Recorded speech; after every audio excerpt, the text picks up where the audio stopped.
Yeah, I need to see, does this work? It works. I hear it. Okay. Who's in charge of the music? Good question. And music?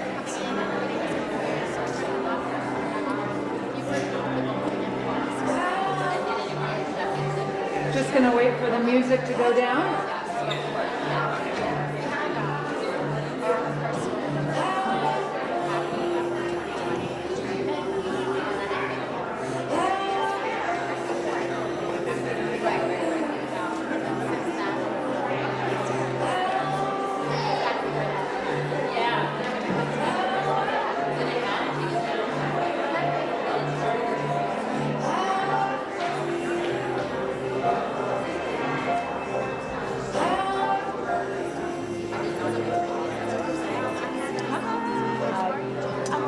Jill, we met on the phone the other day, or on the Zoom. Nice to see you. Okay, hello everyone. Just today by Girls Night Live, and that camera right back there is the live streamer, so if you could just avoid walking past it, we appreciate it. But welcome everyone to the inaugural Sisterly Love Collective Workshop. Sisterly Love has been a thing. We banded together about 2 years ago, and we started out as a basically conversation, part of Let's Talk Women. We got together, we talked about the pandemic, we talked about how we could help each other and help ourselves, and what we quickly realized was that we were stronger together, of course, but that we were really good together. And so we came together as women business owners. So Ellen Yin, Jen Carroll, who can't be here today, Jezebel Cariega, myself, Bridget Foy, kind of began doing this, and we collaborative work. We started having food fairs around the city in which women business owners, largely in food, started selling their wares. So that's what we started as, and we have several of today. So Sisterly Love Food Fair vendors over here, and many of the members are also here. We realized we needed to grow bigger. We could do so much more than we were doing, and so we became a program of Les Dames d'Escoffier Philadelphia. I happen to be the president right now of Les Dames d'Escoffier Philadelphia. It is the premier organization for women in culinary fields, and it is our mission to both champion and support women in culinary, but also to promote and support the next generation.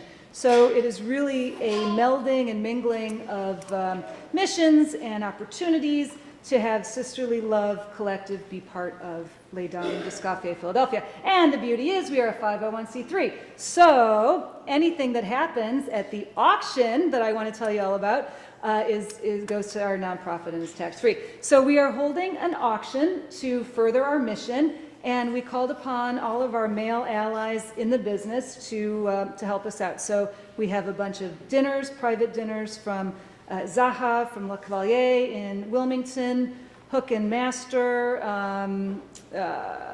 Messina Social Club, Polizzi Social Club, and then experiences. You can stay the night at the Four Seasons or at AKA. Learn how to make chocolate, learn how to cook a tomato pie, all sorts of things. Please go to our website and bid, and know that you're supporting women, and you're supporting both this generation of women and women in business coming up in future generations. So this workshop today is meant to further that support and our mentorship and support of women in business, and we like to think of it as building your business, building your brand, bettering your business and your brand.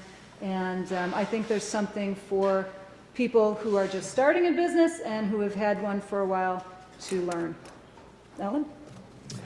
Well, thanks to everybody for being here. We want to give a special thanks to all our panelists, as well as all the volunteers who helped put this all together. The Deacon, who is our venue sponsor, as well as Let's Talk Women, Cisco, Visit Philly, Toast, Singer Equipment, let's see, I have to cheat a little bit, Diageo, of course, Giordano, Garden Groceries, Arway Linen, Cruise Design, Skurnick, and a special thanks to all our in-kind donors who there are quite a few, and we do really appreciate that. That includes Jeffrey Miller Catering as well as Singer Equipment as well. So thank you to all our sponsors. We really appreciate everyone being here. There are 3 panels throughout the day, and just so everybody knows that there is a restroom over here and a restroom over here, so that if anybody needs it, feel free to go ahead. Also, there are a few breaks in between the panels, and some of you may have signed up for Shola's meditation series. There are 2, one at about 2:30 and one between the last panel and the beginning of our cocktail reception. And just to thank all our chefs and Sisterly Love food vendors again for being here. We're so excited to showcase everybody and to support each other moving forward. So on that note, I'd like to introduce our first panel, which is about public relations, personal branding, and marketing. It is going to be hosted by Foxglove Communications, Bailey King, who is an amazing PR executive. I can speak from personal experience, and I love working with Bailey, as well as Rosemary Connor, Lani Palmisano, and Marisa, Magnatta, and Kiki, Aranita. So welcome to the stage, and I'm going to turn it over to Bailey. Thank you, everyone. Hello. Let me take that from Jill. Give a moment for Jill to exit stage left. So we're thrilled to be kicking off the work portion of our event today, chatting about PR, broadcasts, and just like general public speaking. I'm joined by an incredible panel of total pros when it comes to the art of public speaking. Whether it's on camera, on radio, on podcasts, we kind of have it all. So I'll start by introducing our incredible panel. So first I have Kiki Aranita, who spent 7 years as co-chef and owner of Koi Dog, a restaurant and catering company that served Hawaii's local food. She closed its Center City location in July 2020, but kept the brand alive in large-scale pop-ups and retail sauces. Kiki is also a columnist for San Pellegrino's Fine Dining Lovers and has written impactful pieces for Edible Philly, USA Today, The Inquirer, and more. Also, she's a fiber artist, and you can see her installation at the airport now through June. It's called Yarn Snacks, Sauces, and Tins. So you should definitely check that out. Next, we have on the end, Rosemary Connors. She is a 6-time Emmy-winning anchor and reporter for NBC News. And she's the 3rd generation of women in her family to report news in Philadelphia. Very cool. She also has a BA from UPenn and holds a law degree from Temple's Beasley School of Law. We have Marisa Magnatta, who is the behind-the-scenes success of the Hall of Fame morning show, as well as the Preston and Steve show on 93.3 WMMR. And as a foodie and Philadelphian, she combined her 2 passions, radio and restaurants, as a host of the Delicious City podcast. And last but not least, we have Lani Palmisano, who is an Emmy Award-winning host of WHYY's Check Please, and writer and host of the digital series Delish Story. She is a food and travel writer and has been published in The Inquirer, Food and Wine, USA Today, and more. Alrighty. Such a great intro to everyone. Alrighty, let's kick it off. So I think we're all primarily a group of people working in hospitality. I think that means a lot of the times that we're behind the scenes a little bit and kind of prefer to create an excellent experience for other people. But as your business grows, your concept grows and develops, there comes a time where you need to step into the limelight a little bit, and it can feel a bit daunting for sure. But we're here to share some first-hand knowledge and tips and tricks that will help you refine your public speaking skills and build confidence in your own presence. I'm sure some questions will pop up as we go through because honestly, between all of us, we could probably spend all day talking about just this. But we'd love to keep this panel full circle, so we kind of challenge our audience here to come up with a question or put your new skills to the test by giving us a 1-minute rundown of you and your business at the end of our panel. So I hope you all accept that challenge. Okay, now we can get into the good stuff. So I think a foundation of public speaking in general is confidence. And there are so many ways that you can build confidence, and you have to get to know yourself essentially, and learn what works best for you. And of course that takes time, which is absolutely more than okay. But some other tips, like from a PR perspective, is like, know your materials. You're the expert. So you're there for a reason, and you need to remember that. People want to hear from you. It's also helpful to do your research on your host. I'm sure, Rosemary, you probably appreciate that. And then other things, you could look into media training, which is something a lot of PR people do. We've done some PR trainings in our day at Foxglove, but you can also, look at people or TED Talks online of speakers that you'd like to emulate, and kind of use that as like a free resource for media training as well. Awesome. So if you guys would do me a favor and hearken back to your early days, how did you kind of start to build confidence? Kiki, if you want to start. The microphone. Okay. Hello. So I actually started my career in academia. I was in 2 different PhD programs, which meant that I was tasked to teach subjects that I had just learned to undergrads right away. So I was 21 years old, and I was teaching my own classes, came up with my own syllabus, and it was really, really daunting. But the best advice that anybody gave to me, and it came from other professors, was that you're always going to know more than your students. Even if you don't think you know that much, you're always going to know more than the person that you're talking to. This may not always hold true at academic conferences, but for the most part, you're going to know more than the people that you're talking to. So with that little bit of advice, that was probably the best thing that anyone's ever told me. So every situation that I've walked into, I know that I'm the expert. I know that I'm going to know more about Hawaiian food than the average person, and I can speak to my own background and the things that I know better than anybody else can. In the very beginning, I think I relied on other people to tell my story, and I would get upset if somebody said something wrong, like if they misreported where I was born or misspelled my name. These are things that happen all the time. And I was honestly too nervous to be like, hey, actually you got that wrong. It turns out that it is not scary at all to tell people that they got something wrong. It's not a big deal at all to issue a correction. The most important part is that you know the most in this situation, and you can always correct the record. I'm so glad I'm going in front of these two experts here, because I literally started in the industry as an intern. I was 20 years old, I had no idea what I was doing, and I just became a student of the art. And I studied people, and I listened, and I watched, and maybe even a little too much in that, I turned my free time into watching interviews and practicing, but it was also a really great time in that social media came out.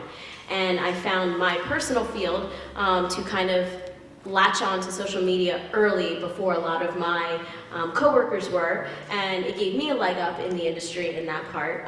But I can still remember the first traffic report I filled in and said ML King Boulevard, and everybody just stopped and looked at me, and I went, just keep it going, just keep it together. I think I was maybe 20.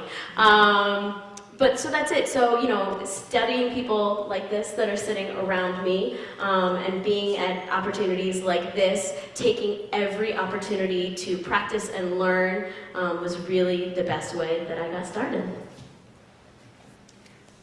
Wonderful. I don't think I started out as young as you. I'm so used to, in my career, before I got into television, I was predominantly just writing for freelance for magazines and for newspapers, I was like behind a inky curtain. And when I had the opportunity to audition for Check Please, I just had zero television experience whatsoever. But I've come to learn that confidence is a constant practice. It's something that for me, I'm just like very self-conscious and I am very anxious by nature. That's just who I am. And instead of trying to get rid of that or remove that, I've just gotten really comfortable with bumping up against that discomfort that I feel, to the point now where I am a little bit more, relaxed, a little bit, it's coming easier to me, but it's still there. So for anyone who is stepping in front of the camera for the first time, just we're people of multitudes. And even though I am kind of like a shy-ish person, I'm a little bit more reserved in my private life, there is another part of me that likes to get animated. And so much of my job is kind of taking the attention away from myself and onto the subject that I'm talking about. So I just get really enthusiastic and excited about the thing that I'm talking about, and try to get the audience to channel that same level of passion and excitement about the topics that we're discussing. So it's kind of like creating a persona that's still you, that's still a part of you, and then performing to that persona that you're kind of creating. So yeah, create the persona, and then just confidence.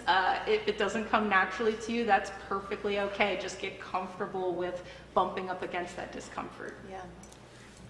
And I think all of our panelists really hit the nail on the head. It's practice, practice, practice, practice. Obviously, I work in television, broadcast media, and when I first started out in the industry, I graduated from college in 2005, so gosh, almost 20 years ago. I didn't have much experience. I was an intern, and then I got a job in a small market, and I'm from Philadelphia, of course. I got a job in a small market, so I was literally learning on the job. And I had to become comfortable very quickly with watching myself on camera, which are like, oh, wow. But it teaches you, stop blinking, stop nodding your head. So, I mean, just sort of immediate things that you want to work on so that you're not distracting the audience, right? The whole point is to get your message across. For me, it's to inform people, to make people aware of what the news of the day is. And so in my delivery and in what I do, the goal is to not be distracting. But I think practicing and watching yourself, whether that's, you're doing things for social media, obviously for radio and social media, broadcast, whatever the medium is, you have to keep practicing. And let's say you're a small business owner and you are preparing for an interview, role play. Role play with your spouse, your partner, your friends, whomever you can, you can sort of rope in to work with you. But I think practice is what helps you to become confident. It's funny looking at some of the questions ahead of this panel discussion. Early on in my career, obviously the pandemic sort of put a hold to it, but we, big part of our job for many years, and it's starting to come back now, is to do events.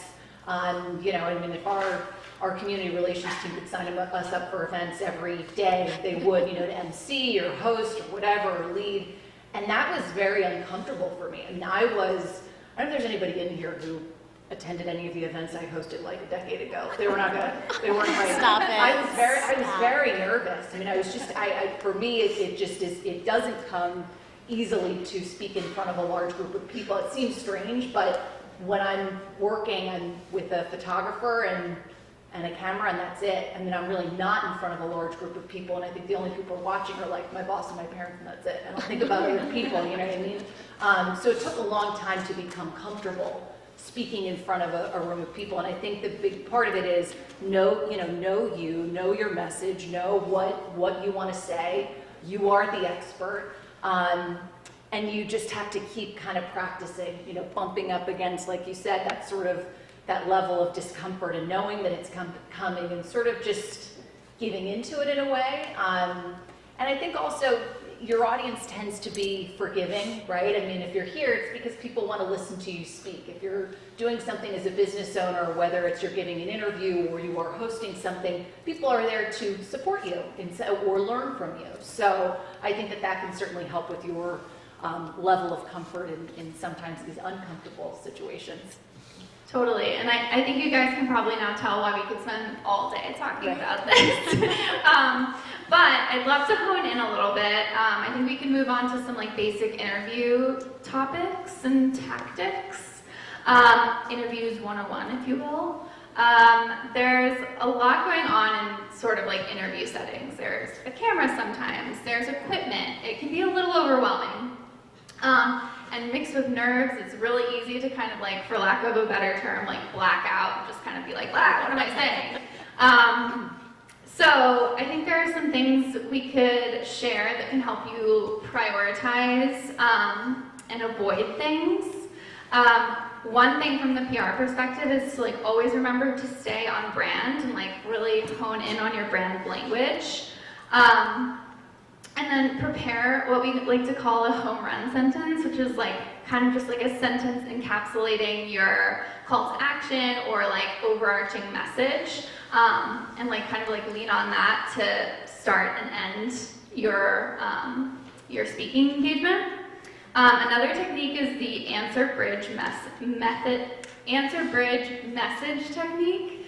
It's also a tongue twister, and basically, it's essentially not just answering the question yes or no, or like, here's this. It's more framing it like, cooking with ground beef is incredible because of this, or, you know, this is one of our special menu items on our new menu. Like, just kind of like framing it so they have a little bit more meat to kind of edit if it's an editing situation, or just giving the audience member context, because people tend to tune in and out. We're all guilty of that, I think, in a social media age. I think it's also very important to know that you can always take control of the situation. Like, you can steer the ship with what you're saying, and it's good to know that power. I'm sure you guys will have something to say about that. But I think it's also really important to understand the medium and kind of how you interact with that medium. So Marisa, I know you have a great example of this, like what to not do on radio, for example. It's funny you say that, because just as we were going around the little circle here, I was looking at each one of our mic techniques. Okay. And it's very different, right? We have TV, a little more down here. Radio, you want to get right up on there and get loud, and you know. So here was I was joking, we did this little panel the other day, and everybody close your eyes for 3 seconds. All right, open them. Really boring radio if you're not, right? You can't nod if you're on radio, because it's all about the voice, and it's all about catching people's attention. And if you're quiet and you're a little mousy, it's going to be hard to dominate a situation. And especially if somebody's listening to something, they're probably doing something else while they're doing it, whether they're driving, they're typing, they're reading a book, whatever it may be. So if you want to capture someone's attention, make sure that you are powerful with your voice and getting your message across. Totally. We all nodded, right? And it was like quiet for a second. Nobody knew what to do because we all nodded and we didn't know. You gotta like hand it off. Yeah, I'd love to hand it off to Rosemary. Yeah, that is exactly it. So funny, I had to, this was a couple years ago, I had to pop in at Preston and Steve, which was intimidating enough in and of itself, right? Like, hey, we need you to go over to Preston and Steve to promote this NBC 10. It was a philanthropic endeavor, a fund drive. And I'm like, oh my gosh, really, I'm going over there? And it was, you know, you put headphones on, and this was way out of, you know, my comfort zone. And I think that's part of it, you know, whatever you're doing, for whatever interview you're doing, whether it's print, radio, online, broadcast, whatever it's going to be, I think it's certainly helpful to, you can ask questions in advance. Is this live? Is this taped? How long is it? Can I see some of the questions in advance? Some people say no. Like for example today, so just so you know, I'm putting this sort of workshop together as a story that's going to run in our newscast this afternoon. So if you see me dodge out there until 2 o'clock, it's because I have to start writing. But we interviewed Ellen Yin this morning, and I was doing something else. I had to anchor in the morning, so I sent our photographer to go interview Ellen at High Street. And so I wrote up a couple of questions for him. And fortunately, he's interviewed Ellen before, so he sort of knew the lay of the land. But I thought, gosh, let me just send this to Ellen. so that this will make it easier for the two of them. I'm not there to help facilitate the questions like I normally would be as the reporter, but why don't you send this to Ellen? You know, this is not an interrogation. This is not an investigative interview. This is, you know, this is to promote this event, to highlight this event. So she should see the questions. So you can certainly ask that. I think that's fair game in advance of anything that you're going to do. What does this look like? Just to become familiar with it, to make yourself feel more comfortable about it. You know, as we've said, you are the expert, so make sure you practice. What is your message that you get out? The other thing I'll say is, I sort of might think of myself at the end of every day when I do a different story every day. I learn something new every day. And really when I'm interviewing somebody, I am learning something new. So sometimes, you know, what I go into the interview thinking we're going to talk about, you know, it might take a completely different turn. I remember, this was a couple months ago, I was doing an interview about, this was when it was like, oh, people are going to go to space, and, you know, wow, you know, the everyday person who has so much money is going to go to space. And I thought, well, then we could make this into sort of a fun story. We'll interview Derek Pitts at the Franklin Institute. We'll interview a travel agent. At the end of the interview, she said, literally at the end, she said something about when this really does come into, you know, mainstream and more people are doing it, you're going to have to take all kinds of medical tests to go into space. I thought, well, wait a minute, can you back up a second? I mean, tell me that. I didn't know that. That was new to me. And I thought that was a really good sort of nugget in the story that, like, just like you have to take all kinds of tests to travel to a foreign country, when you go to space, whenever you go to space, you're going to need this. So anyway, a lot of times when I do interviews, I don't know everything that we're going to talk about. So if there's something we haven't touched on, tell me. Do you know what I mean? You tell me. If I didn't ask you something and you didn't get that home run sentence out, say it. I mean, you know, we're here to talk about you and your business, so make sure you get it out there before we end. And to your point about people can make corrections, I make mistakes. Not often, but sometimes. And if there's a correction that can be made, we'll make it. No problem. You know, it's especially now. We put something on the air and then it goes to online, and we can often make the correction in between the two mediums. So, anyway. Okay, Lani, I'd actually love to hear your thoughts on like body language, like on camera specifically. Like, I think people can be rockers, or they can be like just touching their face too much. Like, what are some tips you have for kind of like managing the body? I'm sorry, I grabbed the mic with like a completely different response, like of the conversation. No, go with that. Cool. And now I'm like, I've kind of lost it a little bit. But no, to your point, okay, so we were talking a little bit about like how there's scenarios. There's, you know, live events like this one, there's live television, and then there's segments that are edited. And I think with your ML King thing, just like roll with it. Most people aren't going to realize that you've made a mistake. But also to your point, I love so I interview a lot of like chefs and restaurateurs, more people on the food side, sometimes like farmers as well.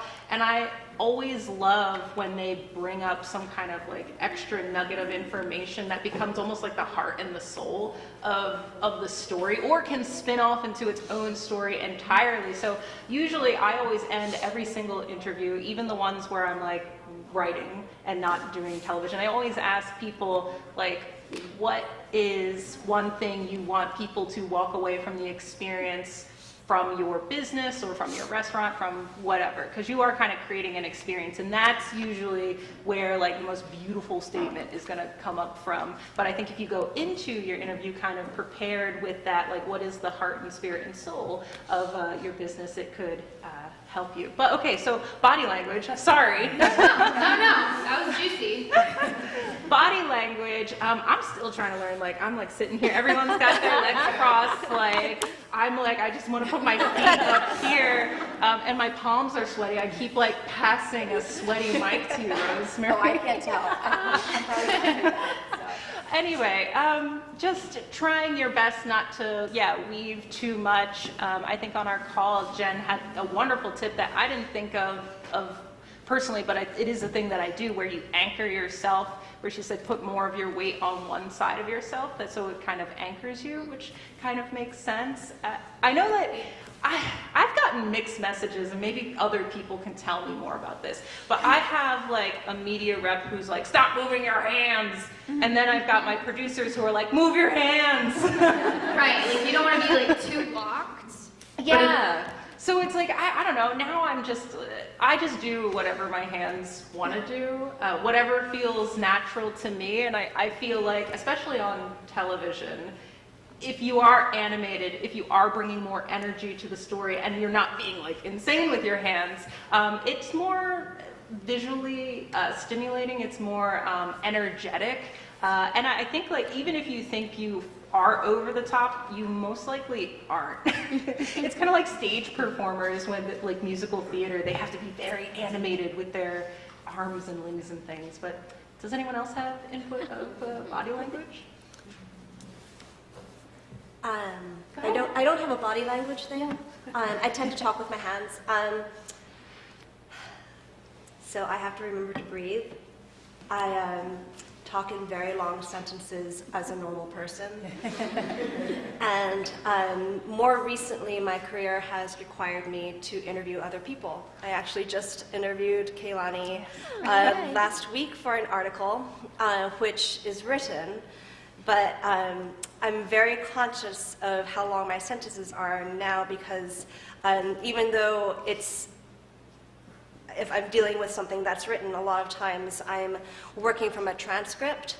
So I try to make the interviewees or the producer or the editor's life a little bit easier by making my sentences a little bit clear, pausing between my sentences, whether it is something that's being recorded and turned into a transcript or something that's for TV. It also, during those breaths, helps me to think about what I'm going to be saying next, to be present in what I'm actually talking about. Those are the most important things, and I think everything else falls into place after that. Totally. Just to drill down a little bit more on interviews, I think like how you present yourself in the interview is kind of pretty important. So like, I'd love to talk more about how to keep things feeling natural, yet refined, because we're presenting our best self, across your speech and voice and tone. For example, like one thing I've noticed with some of our chefs or clients that are a little bit newer to interviews, I think they tend to assume people know too much. So it's like, sure, you and all of your industry friends and like all of us likely know what mise en place means, but I don't know if my mom sitting on the couch at home, for example, knows what that means. So I think just like having that awareness and taking the time to kind of spell things out for your audience can be pretty important. But in terms of like expressing excitement in your voice, Marisa, I kind of want to tap you for this. Like, what are your thoughts on, because like your face isn't there, so you really are relying on your voice almost entirely. Sure, it's all about energy. I actually did a TV show on NBC Sports a few years ago, and it was awakening to realize, you know, the hand motions and the body language and everything. It is much different every platform that you are on, and especially when you're standing by yourself on a one shot, you know, you have to be aware of what is going on. But watching yourself is so key, and we're going to say this a lot, you'll hear it a lot from ourselves, it's the best way to practice. And even to give a tape or even just record yourself, I mean, just putting anything on a phone and make a video, I mean, it's going to end up out there anyway, so you might as well watch it ahead of time and find a trusted source, a mom, a friend, whoever it is, be as humble as you can and just listen to everything, because they are the general public and they're going to give you the best energy.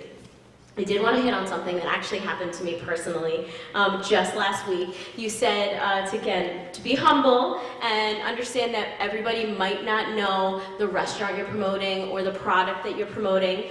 My hosts on Friday revealed to me that they've lived in the Philadelphia area 25 years plus.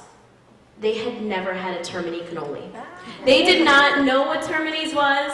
They did not know Isgro. Isgro's reached out to us and dropped off canola. I was trying to explain to them. The best I could do was describe like Pat's Fresh Geno's kind of thing. But people who have been in the Philadelphia area for a long, long time did not know the staple that I'm looking at every face here and everyone's nodding, right? So you just have to understand, and all it takes is one sentence to set it up. Oh, we're a bakery that's been around for 100 years. And then suddenly everybody goes, oh, okay, so you guys are an authority. Got it, that's all I need to say. And that's simply putting it out there establishes what you are, and then you can move on from it. Because they also don't want to be, you don't want to embarrass your host and say, you don't know me? Well, I've been around for 100 years, you know? And so the way you the way that you can set it up and just give them that little tidbit, and then you're also giving them more questions to think about and everything like that. So by you providing them a little bit of information is helping them in the long run.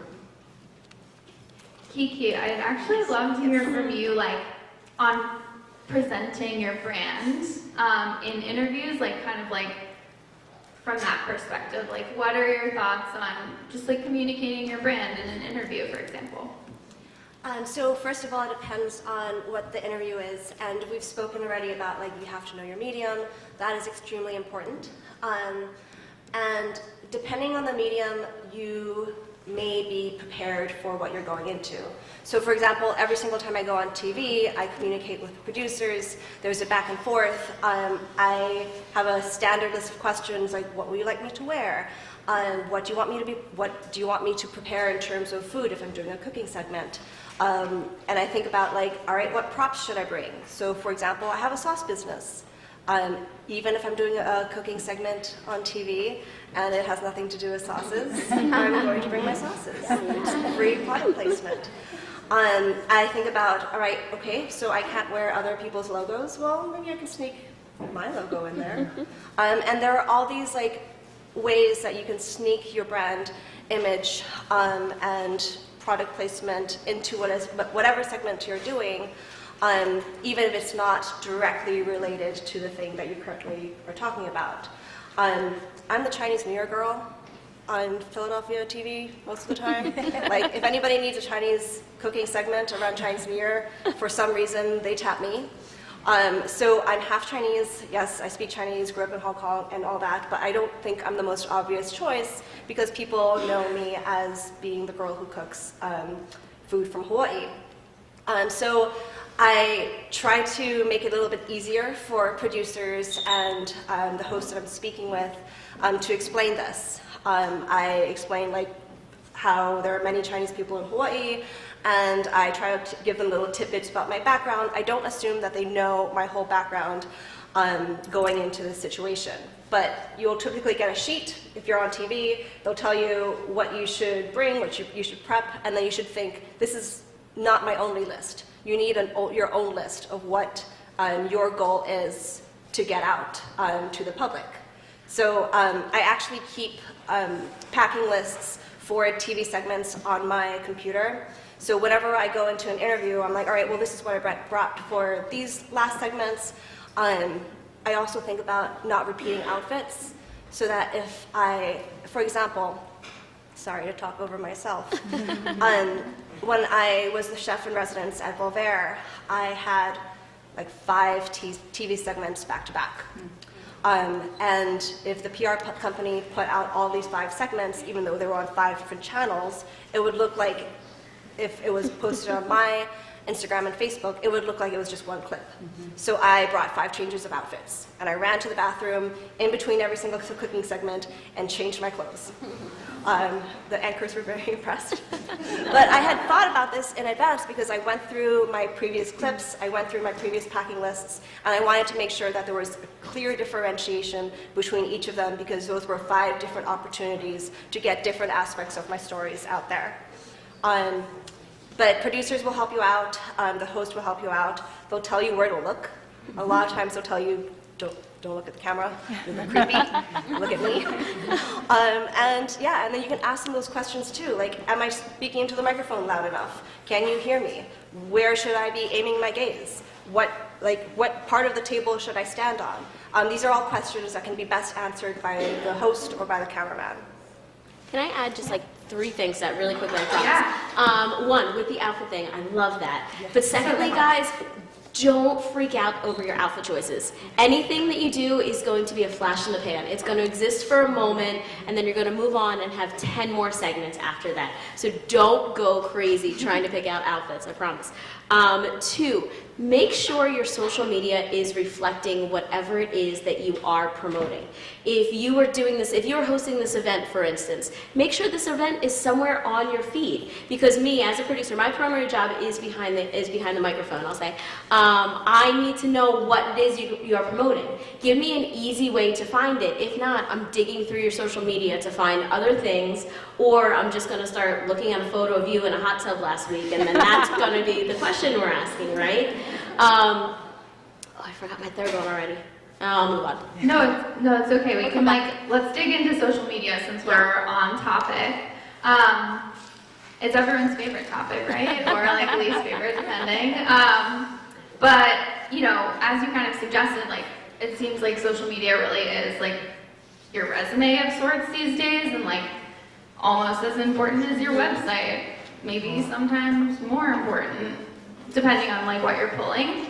So I think like from the PR perspective, it's really important to make sure your branding is consistent across all platforms. So if you have like a little like 1-sentence thing about your company or your brand, like making sure that's in your Instagram bio, your Twitter bio, your Facebook description, things like that. And then also tagging your other accounts, like Jen Carroll, for example, is the pro at this. Like, she has her personal page, and then she has her like Eat CCC tagged in her bio, and so it just like takes you everywhere you need to go. But I'm wondering if you guys have any other like social media tips. I mean, going back to the outfits a little bit, just touching on it, so on the other end, as a person who, like, when segments for Check Please would come out, or segments come out for You Ought to Know from WHYY, I want you to share it on social media. I want you to tag me and tag the show and tag WHYY, because it helps promote you, but it also helps promote our show. So all of the segments, like, it's a great thing to change your outfits. I mean, don't get too hung up on it. Always be comfortable, because you want to be able to be yourself and feel your best self as well. Those are all things that you can use on your social media platforms to further assert your expertise. And also know that each platform, I feel like, is a different purpose. Like, Twitter is more of a conversation. Are you big on, like, you do Twitter at all? I mean, I do it. I do all social media, Yeah. you know, for my job. And I think I probably share a lot of your opinions of it being a love-hate relationship, right? I mean, it is really great. But there are times when, I mean, you don't want to share everything on social media, right? So you sort of have to play that game of what am I sharing, what am I not sharing? I don't feel like sharing today. And I think also, to be honest, we look at social media, and I mean, I've always thought to myself, you know what, I should just post something like the trash piling up, and like dirty diapers piling up from my you know what I mean? And like, this is reality. I mean, I think we look at social media, and so much of what we see is everything's great and wonderful, at least on people's personal pages, and sometimes that's not the case. But when it comes to your business, I think a couple of things, especially for segments, whether it's print, radio, TV, digital, you know, video is, as we know, I mean, on Facebook, on Instagram, even on Twitter, that sells a lot. I mean, a picture sells a lot too, right? In terms of, you know, pictures that you post, that's people are interested by. But like, I mean, what is the video that everybody's talking about today? The smack rub around the world. And what are we? I mean, we're not looking at a picture of it, and we've seen still images of it, but it's the video. So I think whatever interview you do, you know, get that video. And if you don't know how to access it, the people, you know, whether it's TV, whether it's radio, you know, digital, whatever it is, ask them, hey, can I get a clip of this? Can you send me a clip? So that you don't have to pay a service to dig it up for you. Sure, no problem. Yeah, can you just give me like a day, or give me, you know, usually our digital team posts it. They have a link to a website, but I think I can grab you the clip itself. Just give me a minute to get it for you. You know, I think remember that. And then, you know, you want to get it up there as soon as you know, upload it as soon as you possibly can, get it up, you know, to your feed and post it. I wanted to go back to a couple of things we talked about, just about body language, and I think you had a question, one of your questions, Bailey, was about being excited and how to express that. One thing I've noticed with some interviews is, I think because, you know, I do this every day for a living. Most people don't, right? And so when you have that opportunity, unless you are like Jen Carroll, where she, I mean, that is her job, right? I mean, she's a chef, she's a restaurateur, but she really is a media maven, for lack of a better way to put it. So until it becomes comfortable, I think you have to remember that if you do have, if it does feel uncomfortable and you do feel nervous, I think a lot of times for people, that can translate to not smiling. You know, you want to be serious, you want to sort of like tamp down that anxious and nervous feeling, and I think you have to remember to smile, especially if you're promoting something, especially if it's about your business, this is a positive message, smile.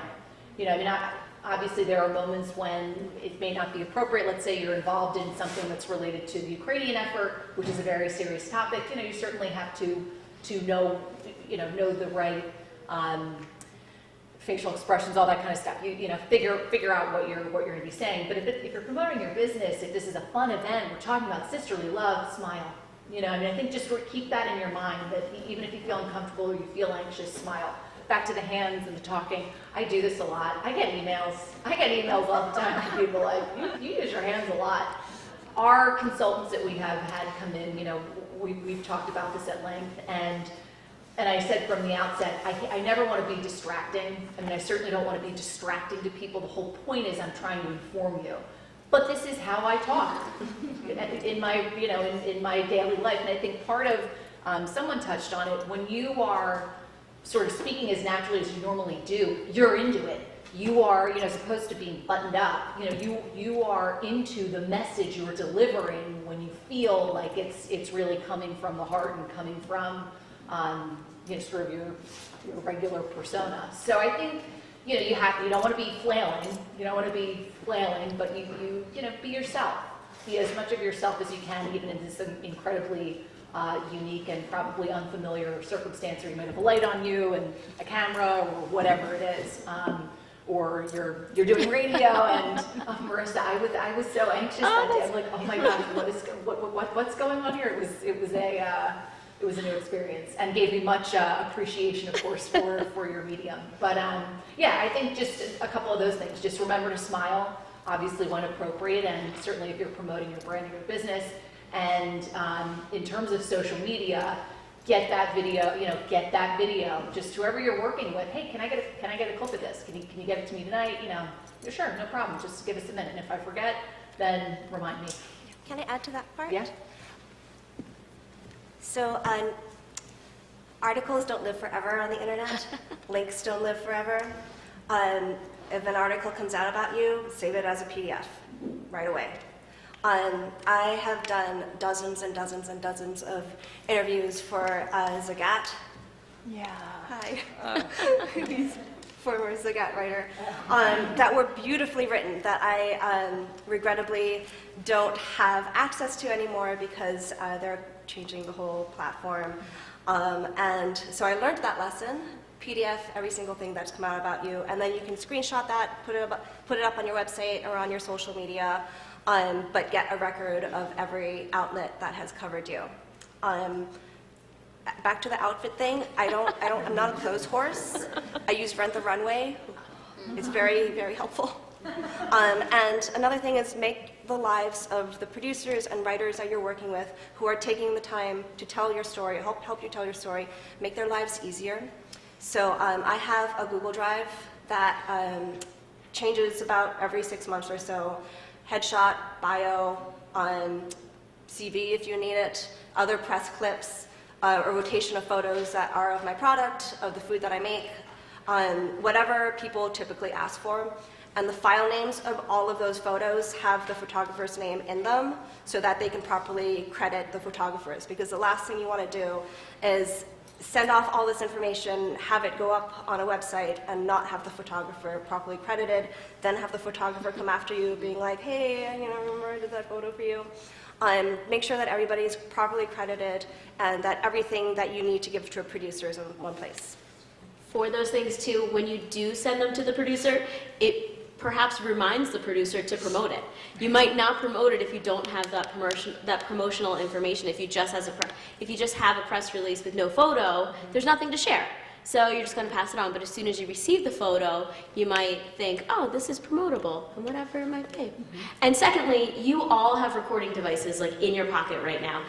You can screen record anything with your cell phone. I'm sorry for all the news people here and stealing content, but if you are on a podcast or on a radio show, you can pull up that podcast and you can record it right there on your phone, just screen grab it and share it. Same thing with a video, anything that exists there. Put it in there. Cut it up in iFilm or an iMovie or whatever, edit in photos. It's super easy, and you have it forever. Oh, please. One tiny little thing.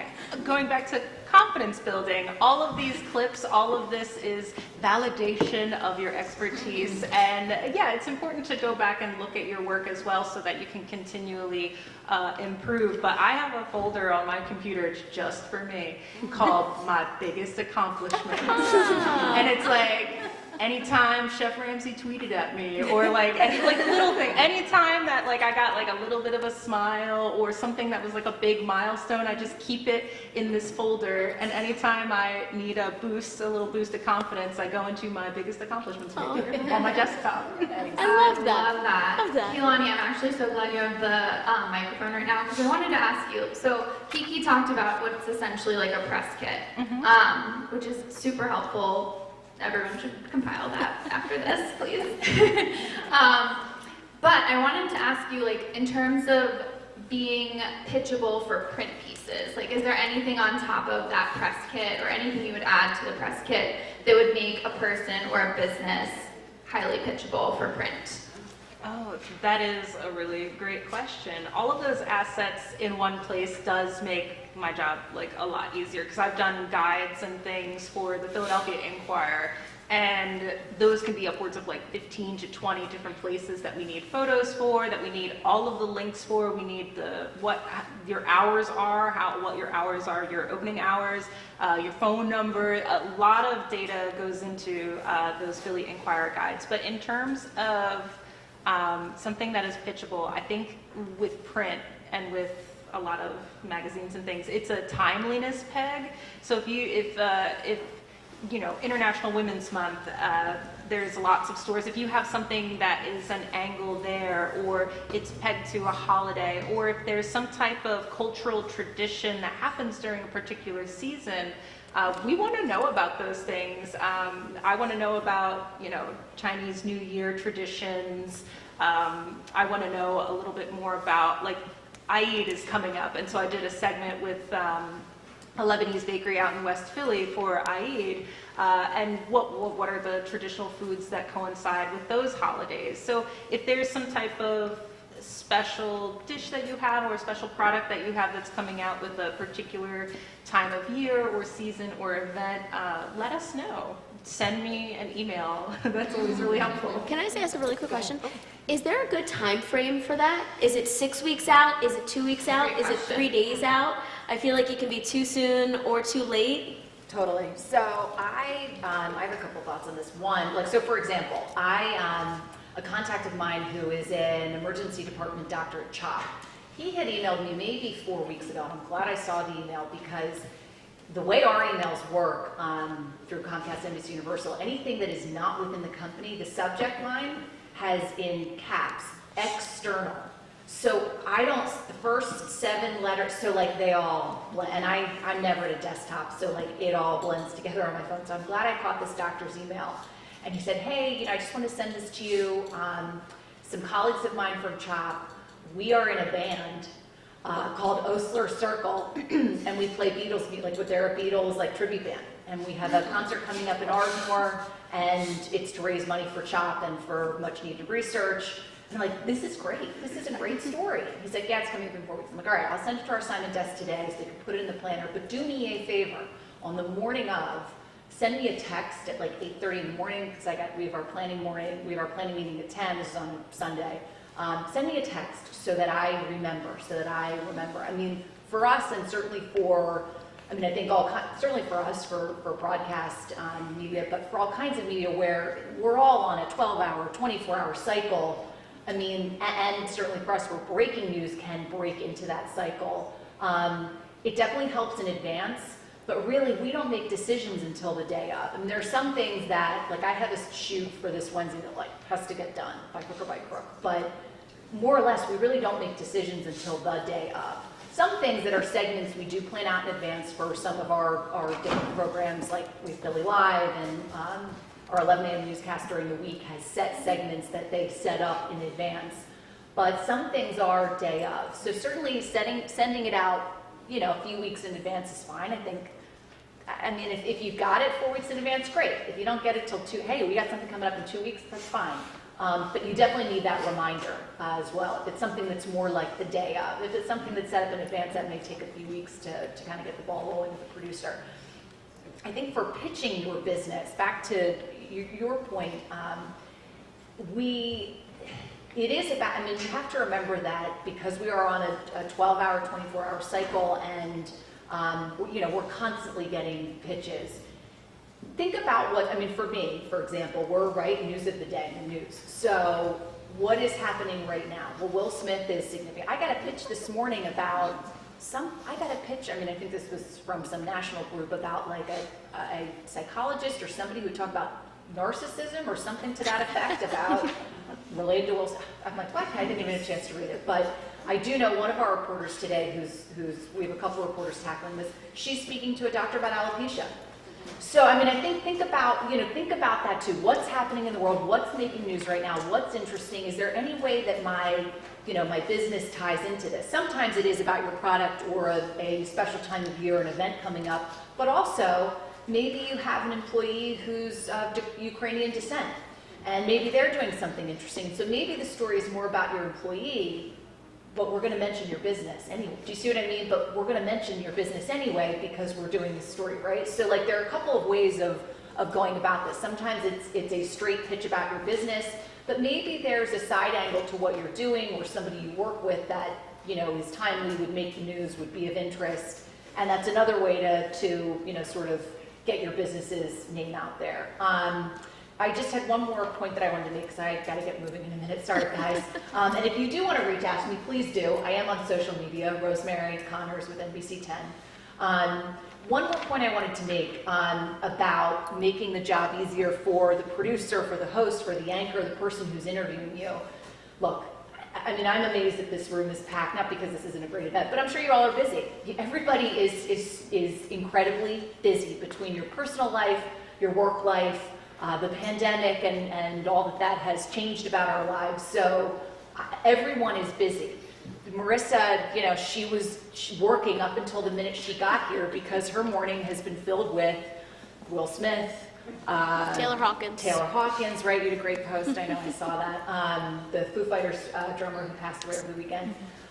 I mean, just to, again, I say this not because I think that my schedule is special. I don't. I say this because I think you can all relate. Let's see, last night I anchored the 11 p.m. news. I ended up giving 2 people a ride home. I got home around 1 a.m. My son started infant swimming resource lessons this morning, which my husband took him to, but I had to get him up, and then I had to be in so that I could do the 11 a.m. newscast to anchor, and then was setting, long story short, just like you, we're very busy too. So oftentimes when we're doing your interview, we may just be getting that information, you know, an hour or two in advance of the interview. And that's honestly part of what our job is. Our job is to figure out what the story is really quickly and condense it and put it together, you know, in sort of a digestible, for lack of a better way to put it, format, although I swear that I suppose that might be appropriate for this crowd. So tell us, tell us, here, this is what, you know, you don't have to inundate us with information, but here's some quick points, here's some quick notes, this is what we are, this is what we do. And if I ask you questions that don't fit in with what you're trying to communicate, tell me, just tell me. You know what I mean? It not only will make my life easier and will get your message across, but it will certainly make the story more interesting. If you, I mean, I think to Marissa's point, like, yeah, we've been around for the bakery. Yeah, we've been around 100 years. well, automatically I can think of, okay, well, if I hadn't known that, oh, okay, well, so then did your ancestors who ran the bakery, so did they ever talk about did you ever hear stories of the last pandemic? I mean, it just, so tell us, you can't, don't think we know everything. By the end of the day, our job is to convey that we know your story, but part of that is the interview itself. So don't feel like if you haven't heard something reflected in the conversation that you want to get it across. Totally. And Rosemary, I know you have to dip, so feel free to head on out. Thank you so much. I do want to squeeze in one more question for these ladies. Wait, and I go ahead. have a promotion. This story will be on tonight on NBC 10 in the 5 o'clock newscast. And it'll go online as well. And thank you guys so much. I'm just relieved that she said she's not as prepared as the rest of us, because I thought that was just us. I know it's just radio. That was a good point, because I feel like I take my job as I am the person who gets to ask the questions on behalf of the people at home. So I'm kind of like, you're learning by proxy through me. I mean, there are some things that I go into like with pre-reporting for a lot of my segments, but for the most part, I'm kind of learning in the conversation. Can I add to the press part? So I write for Food and Wine, and I write for San Pellegrino's Fine Dining Lovers. I don't always get back to every single person who pitches me their story, because I work on assignment. Lani and I were talking about this prior to this. I don't go to my editors and say like, hey, I want to write this. My editors come to me and they're like, hey, do you want to write about these particular topics? Which means I will then go through my email and look at everybody who's emailed me. By the way, if you have a sustainable brand, innovative ways to deal with food waste, I want to talk to you. Please email me. Because those are the stories that I typically work on. When it comes to Food and Wine, I get all kinds of different assignments. Right now, I got best refrigerators. So my students, all sitting over here, helped me research refrigerators today, which is something I never thought I would have to do. But I get a ton of press releases on refrigerators, and I just go through that and start doing my research based on that stuff. So you may not get a response from me, but that doesn't mean I have forgotten you. It just means when I get the assignment, I will go through my email and look for your pitch. However, you need to be responsive. So if I follow back, or if any writer, any person who's working on an assignment writes back to you, you need to respond right away, because you're going to miss that deadline. We're all working under very, very tight deadlines. And a lot of times it's not up to us to what we can fit in, it's up to the editor. So if you pitch somebody and don't hear from them, not a big deal. If you hear back from them, you have a very small window to get back. Totally, and just to echo that kind of point, it's happened many times where we pitch someone and it's crickets, like we might not hear something, but then 6 months later they're like, okay, I'm ready to feature this. So I think there's a little bit of perseverance involved for sure. But my last question is, we've done a lot about the broadcast, the podcast, the radio, all of that, but those aren't the only speaking engagements. Here, for example, is another sort of speaking engagement that's a little different. Also, like presentations and speeches and virtual interviews, which, again, we could spend a whole day on all of those things. But I wanted to kind of get your guys' thoughts on, interacting on a panel or a presentation. What are some things you've learned along the way? Well, I like it when there's people in the room, which is counterintuitive to the first thing that I said, where I am kind of like an anxious person. But when there's other people in the room, you're getting feedback. Like, there's people that are nodding, there are people that are smiling, and I like to kind of transfer that energy between the people that I'm talking to. It's all about a conversation, but what is that conversation setting? Because when you're on camera, which is still daunting to me, you just I can't stare into it, because it's like this unblinking eye that gives you no feedback, and there's nothing more nerve-wracking than when they're focusing and the little iris goes like, I can't. But I prefer this kind of setting, because it is just a conversation that we can I can kind of, if I feel nervous by the audience, I can kind of focus more on Marisa here and her bomber jacket. I can focus on Bailey and the fact that we wore like a very similar outfits. But just, yeah, focusing on having just a very casual conversation, but also listening, like active listening, which can be hard because there's points that you want to make and you try to remember the things that you want to say, but then like as the conversation rolls, you have to kind of keep up with it. So this kind of active listening is also a big component. It's also great for practice for TV and realizing the vibe of the space and catching a moment where you know someone is about to say something or ask you a question and the person talking may be out and they're still just stretching to just fill the time. But if you see somebody leaning in and about to ask something, feel free to kind of wrap what you're about to say and like physically toss it to them, whether it's leaning into them a little bit, pausing yourself and sitting back a moment and inviting them to talk to you, and dropping in what you're about to say, because that's the third point that I forgot 10 minutes ago. Yes. Yay! Nice. Bring it back. That's hilarious. What, Marisa, what about being a podcast guest? Let's get into that ever so lightly. Sure. The number one thing about being a podcast guest, I will say, and this is probably the producer in me speaking out, don't forget to speak on the microphone. The microphone is there for you. When you're in television, you get to turn your head and you get to talk over here, and then you can look over here, and then you can look up and talk, and that is an element that's like a expert element in radio that, you know, you want to shout because you have this vibe. But if you are speaking on a podcast, make sure you are engaging and on the radio. And usually the podcast, the microphone that's in front of you can move around with you. And if you are speaking to somebody, if you have to turn, if it's an uncomfortable situation where there's somebody over here and somebody over here, just move the microphone with you. But in the same as just all of the points that we've been making here, it's your energy, especially if it is a podcast that is just audio. Your energy is going to sell the product. And engaging the people that you're talking to. If it's a podcast, it's a lot more relaxed than radio. Where radio, the hosts get to talk about themselves a lot, whatever it may be. When you are a guest on a podcast, you're joining in on it. You are joining in this relaxed atmosphere. Don't get lost in the relaxation. Make sure you're on point and you're still selling whatever you want to, but it is okay to join in that relaxed atmosphere and ask the host questions just the same way as they're asking you questions, because it really is a conversation that is a little more free-flowing than TV, than print, or anything like that. Totally. Thank you. Yeah. Kiki, do you Hey, want Delicious City Podcast, if anybody Yeah. doesn't follow, by the way. My host Sarah over there, co-host. Be like home. Yeah, everyone's social media handles are in the program, so like please check that out and follow our lovely panelists. Okay, now is the time where I'm revisiting my challenge to you all from the very beginning. Who has a question or wants to present themselves or their business?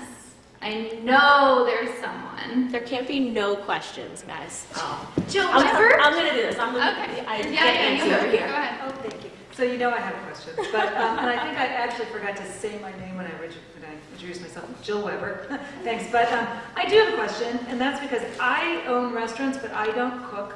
Often my chefs will come out and have to present their food. They have to do some cooking. They might have to do a demo. So can you give some tips? What is the best way for the chef who's not used to being on screen, but to focus on the food, but also give his or her story? I mean, it's kind of a challenge. Going right to Kiki. Oh. I was gonna say also, just like let me squeeze in my little PR thing really quickly. Make sure you look up. Gia, I know this is like something you always instill in us. Like you can be so busy, like we did, like making sure it's happening in front of you with the demo and like looking down, but you need to like look up and meet the host or the person interviewing you and like engage while you're doing all of the things. So it's a dance. So chefs who are not used to being on camera, like with anything else in the restaurant, with every single role that you have in the restaurant, working as a team, you want to set somebody else up for success. So before the cameramen get there, before the producers get there, make sure that everything is meased out. and easy to reach, and that the chef knows exactly where everything is, so that there's no question or awkwardness when they are making whatever on camera. You can practice questions with them, and something that I liked to do when I ran the restaurant was I didn't always like to be the one person, the one voice that was representing my restaurant. I had cooks who worked with me for many, many years, and sometimes I would stick them in front of the camera, but we would do practice Facebook, Instagram Live, or Reels, or whatever, just to get them conscious of what they were doing. So before a TV segment, go through the notes that the producer has with them, make sure that everything is in front so that they don't panic when they're like, oh my gosh, I don't have salt. Just set them up for success, don't let them panic, and do a run through by doing like a Facebook or Instagram Live. And as you practice too, maybe accidentally cut them short a minute and understand what it's like that if you do not finish the meal, it's okay. Yeah. Just pull it out. It's all theater of the mind anyway. Nobody's eating it. Nobody's tasting it. Just say, and here's what it's going to look like at the end, and go to the website and the recipe will be there. Whatever it may be. Or check out my social media and see more. So being the interviewer, interviewing the chefs, if we're doing a demo, I know it can be a lot of things to juggle. Like you're focusing on a camera, you're focusing on presenting, you're hyper-focused on your food and you don't want to mess up, I understand. But if I am doing my job really well, I'm trying to help you feel more comfortable in this very unnatural circumstance. So just focus on me, try to, focus on, well, not me, focus on your host. Focus on, the host, whoever is doing the segment. And it's kind of like momentum. Because I always see this in every segment that I do, in every interview that I'm talking to chefs. They're very nervous at the beginning, and we might have a few false starts, which most of what I do is pre-taped and then edited. So we want you to look great. We want to set you up for success. And those starts are natural and normal. So don't get hung up on that mistake. But as you just keep rolling, if you just keep going, it's almost like this momentum. You build this kind of pace with yourself, and then you start to get used to it. And my whole goal for you, as being on camera, is for that camera to kind of melt away, and we're just having an exchange. You're just showing me how you make a dish. Love it. Okay, next question. Oh, green sweater coming for you. Thanks. My name is Leanne Sullivan. I just started a sourdough bread bakery called Spellberry Bakery. And this is really helpful to hear all of your tips, but to me, this still feels very advanced. Like I haven't even had any opportunities to share my story yet. So my question is, how should I go about doing that? Is it emailing those pitches, or do you have some other tips to sort of just connect to those opportunities? It would be emailing those pitches, but going back to Marisa's point of having your Instagram up to date, put yourself in front of the camera, start doing your own segments. What your understanding of sourdough is probably so advanced, so you might not think that, oh, people want to see how to feed a starter, but no, people still want to see how to feed a starter. We all have starters, but we want to know how you're feeding yours. Or maybe go on and educate us on, you called it, whoever spelt it, dealt it, what? Spellberry Bakery. Spellberry. No, but now you just have a new onset. No, but okay, so tell us, what is spelt? I know that it's a different type of grain, but get on your Instagram and be the authority of ancient grains. Tell us about spelt. Tell us about what makes it different than other types of flours. How does it react when you're working with sourdough? What's the hydration? Because I've tried to make, I have made some spelt sourdough loaves. I love it, but I can tell that the hydration is completely different than when you're working with a regular whole grain or rye. So just get on and so that when you do pitch, I go over to your page and I can kind of get a gauge of, oh, hey, you are great on camera. Ooh, you are conversational. Whoever spelt it, dealt it. And it's okay to not wait for the person to respond back to you. If somebody is having a conversation on air about your product, just reply back to them, especially on Twitter, on Instagram story that's so shareable.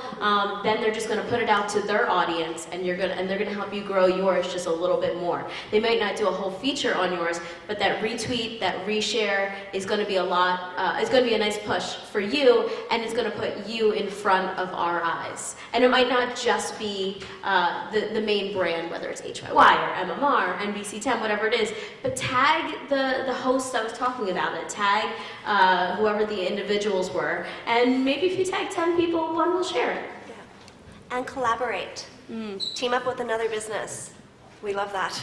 And this is what this workshop is also hoping to do as well. Like, you network. You work with other people who are either on the same level or a little bit more advanced than you are, and people will pay attention. I was also going to add that, like, if you see a segment, as Marisa mentioned, that was like kind of similar to your vibe, like that's one of our favorite ways to pitch, where it's like, hey, I saw you writing about this alt flour or this different type of bread loaf, and I loved that story. I wanted to make sure you had like my info because I'm doing this really cool thing, and here's all of our info, here's our press kit. I'd love to be in touch. One more question. Oh, okay, I'm coming around. I feel like Oprah.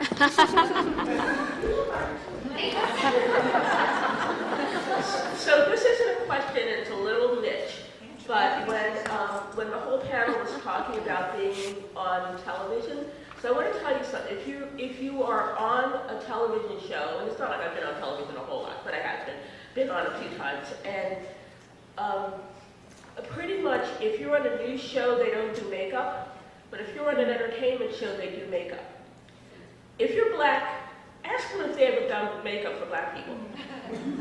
Because I went to one shoot, it's like, what is this stuff? And she said, it'll be fine. I mean, you'll look like a harlot in the studio, but you'll look okay on camera. And it did look okay on camera, but it wasn't great. And the last time I was, that someone actually did the makeup, when the makeup person came over, she did have makeup that was my complexion, but it was obvious that they never used it before. But they went out and bought it. But like, you know, kudos. And if they tell you to come with your hair not done, don't do that. Yeah, because they'll say they'll do your hair. They don't mean that. So true. Okay, I see a question. Coming over here. I just want to say that was Valerie Erwin, Chef Valerie Erwin. And my name is Eliza Green. I'm a longtime chef, cookbook author, and I run international culinary tours. But I wanted to say something about if you make a mistake. For many years, I worked behind the scenes at QVC doing live food styling for live television. And I remember one time where it was a little some kind of gouda to make whipped cream. So I made a chocolate mousse cake that had whipped cream all over it. And the host got on the air and he yanked the tablecloth, and the piece of pie with the whipped cream went flying over on live television, national television, and across, of course, onto the floor. Of course, it landed whipped cream side down. He went around, just went right along with it. He went around, he picked that thing up, and he took a big bite out of it. And it's kind of gross, but you could watch the sales, and the sales skyrocketed because you gave people something to look at and something to laugh about. So you make a mistake, laugh and go along with it. Hey, I also make mistakes. I sometimes burn things, or I drop things, or whatever that is, because nobody's perfect, and it also makes people identify with you much more. Break that barrier. Totally, I feel like that also really speaks to confidence and just kind of like owning the mistake. Okay, one more question. Okay. I don't have a question. I'm actually just going to share my brand a little bit and introduce myself. My name is Rosemary Monica. I am the founder of Dan That Kale Look Good. I've never done this before, so I'm a little nervous. I am the founder of Dan That Kale Look Good. I specialize in kale, vegetarian, salad, meal preps.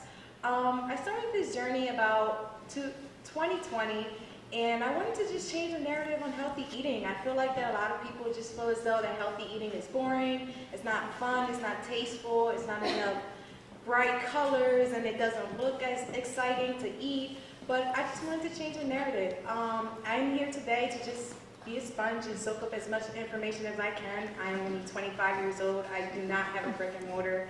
I would love to. That is my dream. That is my ultimate goal. But I am here today to also learn as much as I can from you ladies. So thank you guys so much for having this opportunity. I actually still work a 9 to 5. I had to leave early. I was rushing out to make sure I was here on time. But thank you guys so much for having me here today. What's your social media? Damn, that hair looks good. Yeah, it does. Ladies, never miss an opportunity like that. You're going to remember the 3 people that stood up and asked a question, or actually nobody asked a question. Everybody just had something they wanted to share. Everybody in this room is going to remember those 3 statements, or one of those 3. So never miss an opportunity like that. Just always seize it. So true. All right. Thank you, ladies, so much for joining us. Like I said, their Instagram handles are in the program, so definitely give them a follow. Also, thank you to you all for being here and being such a captive audience. Lastly, I think we're going to go into a little break, so feel free to hit the bathroom, get a drink, whatever you need, and we'll catch you back here for a panel coming soon. Ellen. Actually, I just need to make sure everybody checks out the coffee table. Air Zoom is there, Target Beverage, Working Class Coffee, of course, High Street, and Mother Butter samples are being passed. And all those who signed up for the first session of Shola's Holistic Self-Care Routine for Women on the Go, head on over to... Right here. Up there. We're right. So, everybody else, grab a coffee or a snack and check out these silly low vendors and meet back at 3 o'clock. Thank you. Thank you all.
back, streaming live. Welcome back, and this time I will introduce myself. So I'm Jill Weber. I'm president of Lay Down This Coffee Philadelphia and an organizer of Sisterly Love Collective. So welcome back. We're going to start our third panel, actually. We'll call it second panel. So we had the workshop and the second panel. Okay, so we're talking now about, I'll give you the full title. This is Preserving Local Abundance, Food Waste, and Fermentation. And the idea for this panel was, a little bit, fermentation is in fact a food trend, right? I mean, a lot of people are pickling, fermenting, doing various things. But we wanted to talk more about fermentation and pickling, not as a reaction, but as a plan. And so, as a plan to utilize local produce all year long without, in fact, reacting to when something is going bad and you have to, in fact, hustle to do something with it. But instead, to plan your way around produce, to talk to your local farmer, to plan your menu, to do all the things you can do to decrease your food waste and decrease your costs. So we have a wonderful panel, and we have amazing people to talk to about this very topic. So starting with April MacGreger, and April is a farmer's daughter. So April started a business called The Farmer's Daughter in North Carolina, where she focused on, she did pickling products, fermentation, etc. This was in 2018, and before she moved to Philadelphia. But she's also an award-winning fermenter, jam maker, writer, pastry chef. I have to look at my notes to read them all. Cooking teacher, recipe developer. She has been featured in a virtual panoply of publications, including Eating Well, The New York Times, Martha Stewart Living, Bon Appetit, Southern Living. And she has won the Slow Food Arc of Taste Betsy Leiden Award. So congratulations on that. And she's the author of 2 books, Sweet Potatoes and The Complete Guide to Canning and Preserving, which I suspect she brought along with her today. Right here, you can look at them later. Next we have Valerie Erwin, Chef Valerie. Just wave, yeah. So Valerie is a chef and food justice activist, and in essence interested in all things at the intersection of food and culture. Valerie opened Geechee Girl Rice Cafe in 2003 and had a good long 12-year run, and then went on to open Eat Cafe, which was a pay-what-you-wish social justice, in essence, cafe. She has served on the board of the Southern Foodways Alliance and is now on the board of CCAP, Culinary Scholarship Program for High School Students, and is also on the board of Philadelphia Interfaith Hospitality Network, an anti-homelessness organization. Finally, and also I should note that both Val and April are associated with the People's Kitchen here in Philadelphia. Christa Barfield, right here, is also AKA Farmer John Philly, and also part of Viva Leaf Tea. So Christa is an urban farmer. She has a farm on an historic property in Elkins Park. She actually recently was awarded $50,000 from the PA Department of Agriculture to further her work in recognition of what she's already done. She is a transplant from healthcare and opened her businesses in order to have a more sustainable life, and also to focus on food issues that so often impact in particular Black and brown communities. Since 2018, she's developed earth-born brands from her parent company, Life Leaf Organic Farms, so Viva Leaf Tea Company and Farmer John Agriculture, which are both based in regenerative agricultural values and are 100% organically doped foods. Chris has also been expanding her hemp farming knowledge with the goals of destigmatizing cannabis and impacting regulation related to unfair incarceration surrounding the plant. So welcome all 3 of you, and we're going to do a little bit of demoing and a little bit of discussion and a little bit of, a lot more. All right, welcome. I'm going to limp over here. Thank you.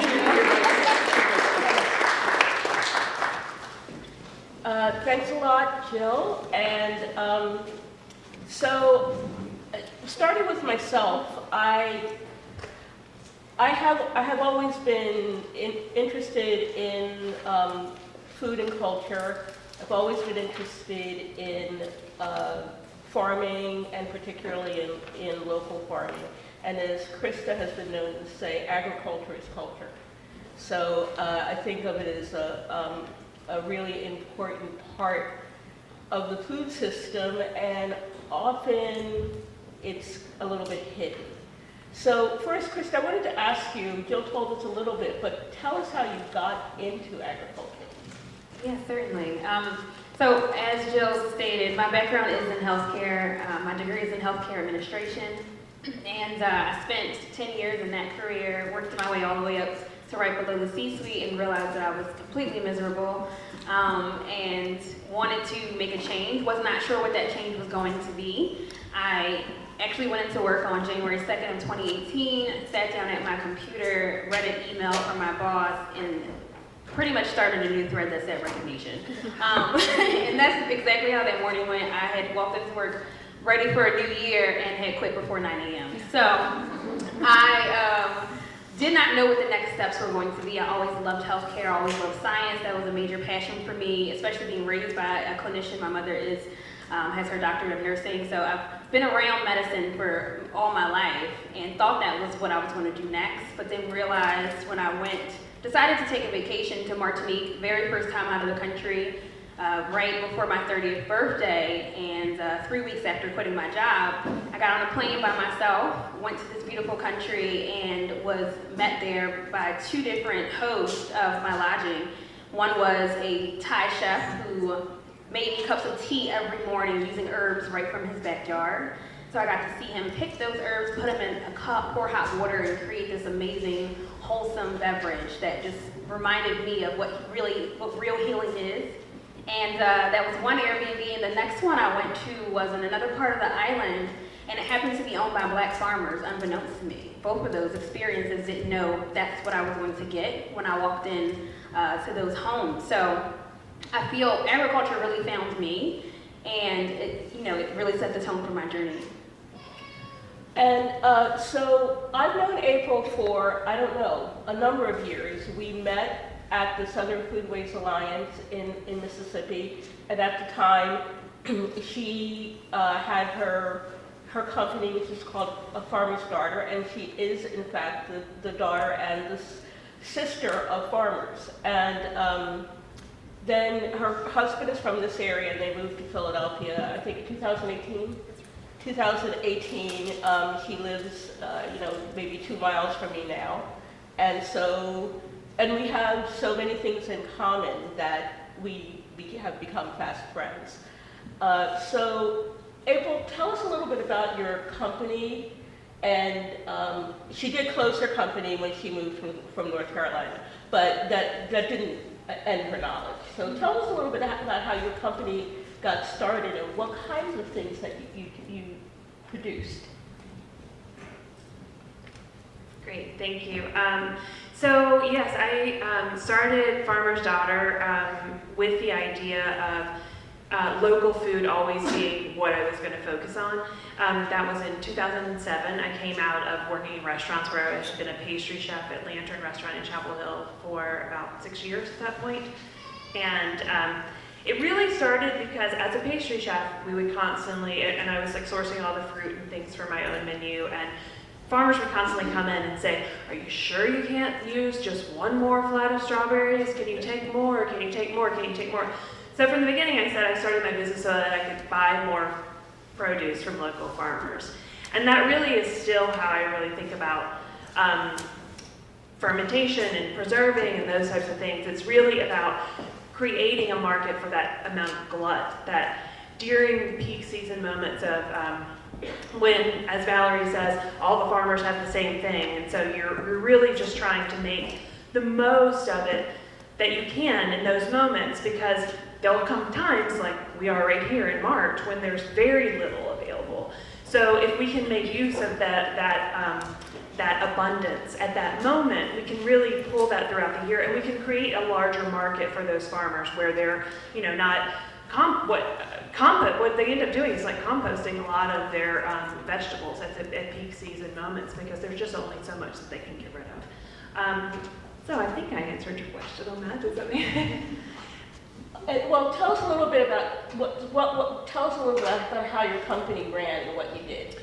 Okay, so when I first started my company, I really, similar to Christa, it's sort of like I was really fed up working in restaurants, and I quit, and I was like, I'm just gonna do something like through the farmers markets, because farmers markets had really started to become really important to me at that time in my life.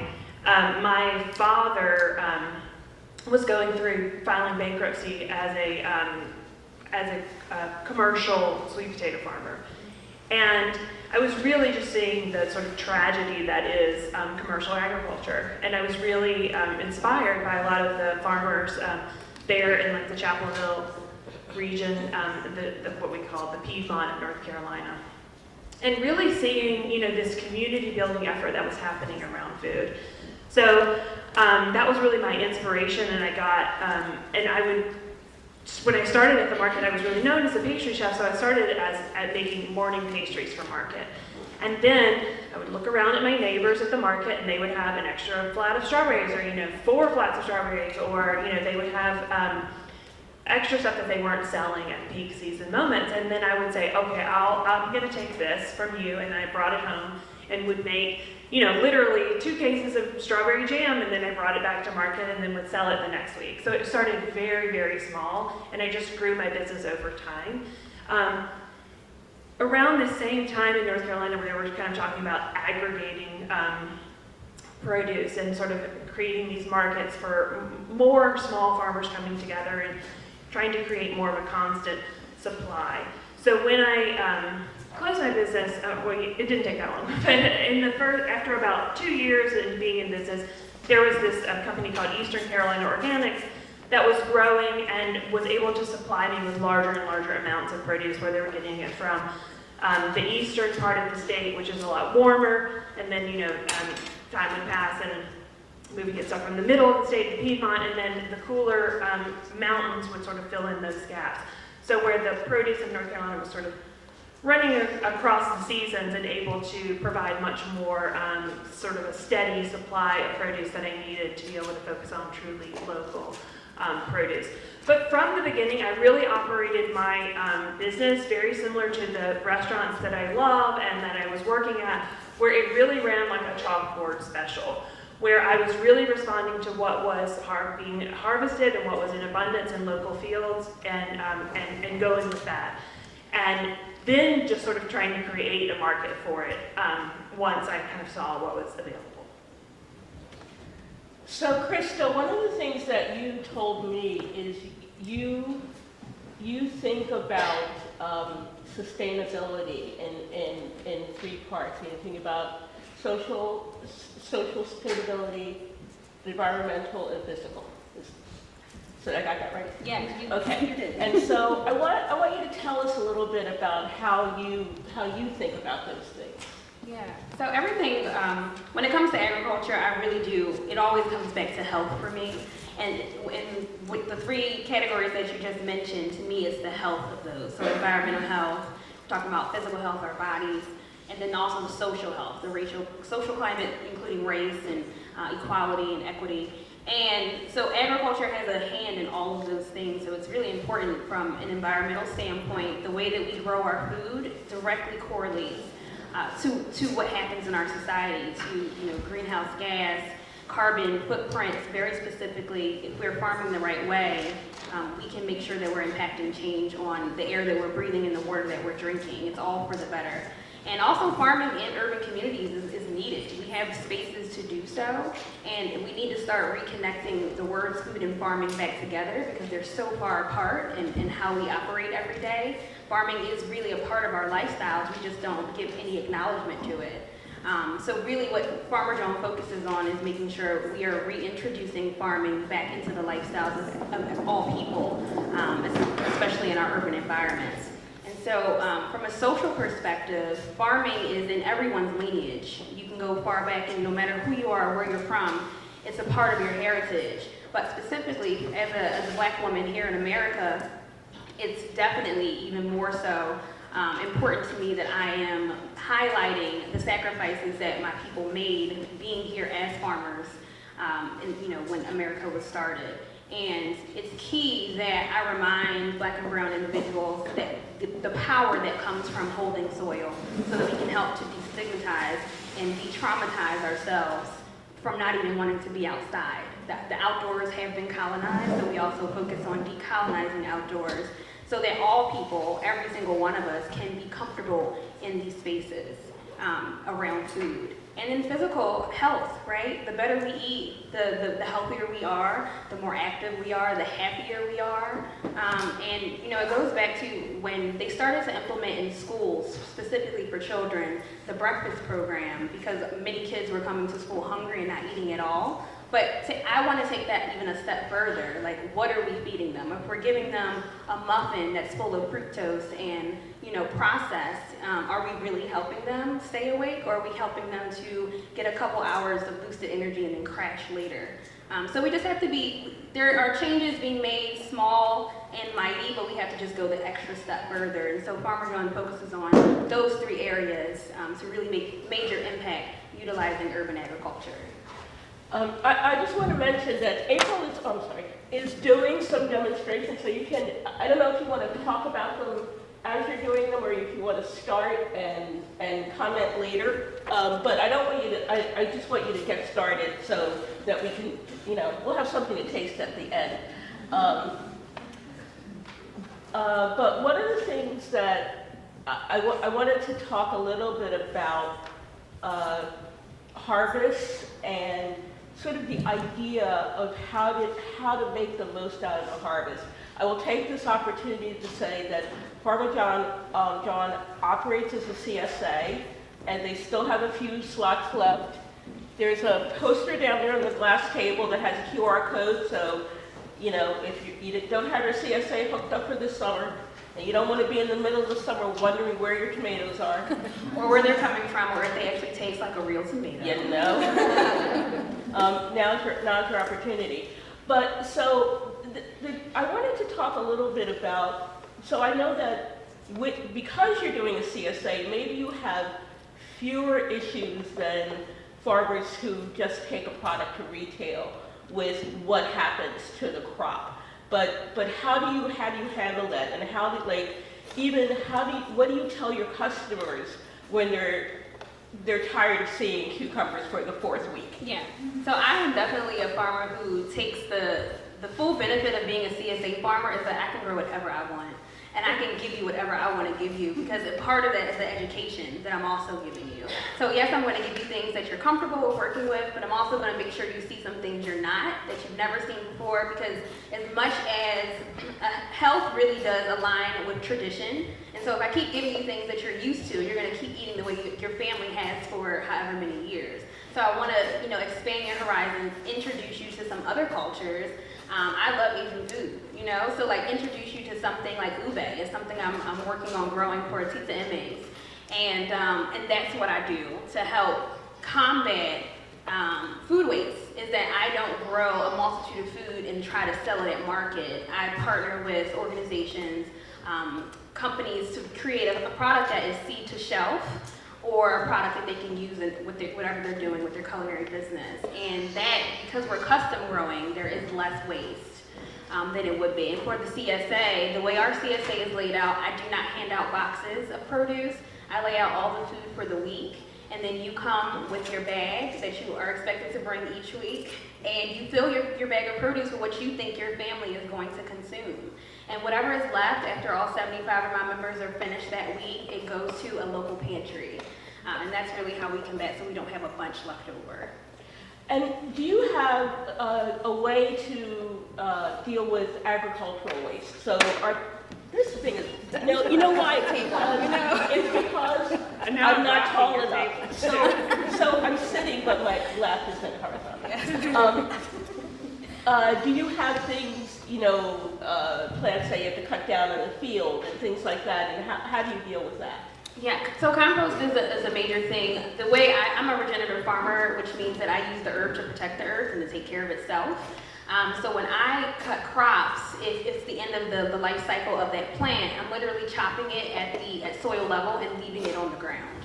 And then I'm going to cover it with what we call silage tarp, which means that nothing, water or light is not getting through. And it's just going to break down and decompose. And all those nutrients from that plant that was once there are going to go deep into the soil. And then we pretty much just work it back into the soil after it has broken down. So it's a very continuous farming operation we have. That's great. That's so well thought out. Well, I didn't think of it, trust me. That's what I tell people. I don't have every good idea, but I'm really great at remembering other people's. Yeah, I can follow directions pretty well. So, April, I wanted you to talk a little bit about fermentation in particular, and one of the things that April's been working on for the last maybe 6 or 8 months is fermentation at the People's Kitchen. So the People's Kitchen is a mutual aid kitchen that's in South Philadelphia, and I was involved, well, I still am, but I don't go to the kitchen much anymore. But I'm involved in the kitchen, and we have done a number of things, including starting some plots in Southwest Philadelphia on vacant land and doing fermentation. And Ben Miller, who is the person who started the People's Kitchen, was very interested in fermentation, but it was clear to me that they lack expertise. So I pulled April in, and she has been doing some things with the People's Kitchen, and it's a very good example of using often excess food, because vendors or farmers will sometimes donate product to the People's Kitchen. So can you tell us a little bit about that? Is it easier if I hold the mic while you keep going? I can, sure. But I just, in case Valerie needs to say something, maybe it makes more sense to use your mic. Okay, so yeah, I'll talk a little bit about, actually I'm going to go ahead and take this a little. I'm going to talk a little bit about some of the stuff that I've been making at the People's Kitchen. When I came on, we were still in like the summer months, and a lot of what I was dealing with would be like what they were harvesting from the community gardens, and then they would bring in these like, sort of giant oversized pumpkins that everyone was like, can you do anything with this? And then talking about, although you didn't use the term, the closed loop farming, this regenerative farming. One of the things that we were using in the community gardens were these cover crops. So that's like exactly what Christa was talking about in terms of you use the earth to protect the earth, right? So you're planting these cover crops in the fallow months that sort of make sure that the soil's not bare, so that it's not losing nutrients and also CO2 into the atmosphere and all these types of things. Well, so we had a bunch of seeds that like Rodale gave us to plant for cover crops. Well, then we had a bunch of seeds left over, and and then Ben's like, "Can you do anything with these seeds?" And I was like, "Oh my gosh, you're really stretching me here." But fermentation is kind of amazing in that there really are all of these amazing things that you can do with fermentation. So it was wheat. Winter wheat was one of the seeds that we had, and they were organic and food grade. And I actually ended up toasting them really dark, and we made this. So fermentation has been around, I'll just say, for millennia, and it's primarily been women's work. But in the last 5 years, there's been some very famous chefs who have been talking about fermentation, and so a lot of chefs and men chefs have gotten very interested in it. So it's really grown a lot in the last 5 years, mainly through NOMA and the promotion of that NOMA fermentation lab has sort of put forth talking about fermentation. But so from the toasted wheat, we actually made something that's kind of similar to like a soy sauce, where you take the dark toasted wheat and you mix it with koji and salt water. Koji is just a mold that is used to make all sorts of really delicious things that you already know about, like miso and soy sauce. And in addition to that, I actually brought, this is one tiny little sample version of, so we're also kind of looking to the culture and trying to use techniques like fermenting with goji in sort of culturally appropriate ways or whatever. So one of the things that because we were growing black beans at the community garden, we were growing corn at the community garden, some really amazing heritage corn that Christina Martinez from Barbacoa was having grown at Rodale, and also the pumpkins from the community garden. So I combined all of those and made this Three Sisters miso, which is like super awesome. So that's like kind of a little tidbit of some of the stuff that I do. Other than that, we also, it's sort of my job to like look at the kitchen, look at the produce that's coming in every week and say like, how do we utilize this harvest? How do we utilize this waste? We have a new pastry program going on in the People's Kitchen, and they ordered lemons that they just needed the juice for the lemons, and I was like, well, what are you, so immediately when I saw that case of lemons, I was like, what are you using lemons for? Okay, what are you going to do after you juice them? So I was like, okay, so from the start, like, let's wash them in really hot water and with soap and get all the wax off, and then we'll juice them. And then I made 4 gallons of really amazing lemon marmalade from what would have just gone in the trash otherwise. So that's, besides dealing with like the local harvest and local produce, I feel like really having someone who's responsible for how to make the best use of everything that's coming in the kitchen, I think it's increasingly something that I would like to see valued, and I think it could really help as far as both promoting local food and also eliminating waste. And what are you going to demo for? Oh yeah, so maybe I should talk about that really quickly. So what is fermentation, first of all? When I say fermentation, what I'm talking about today is really fermentation 101, which is fermenting vegetables. It is if you took this beet with the tops on it and everything, and you laid it here on the counter, and we all walked away, and we came in 6 weeks later, it wouldn't probably look like this, even though beets are more stable than a lot of things.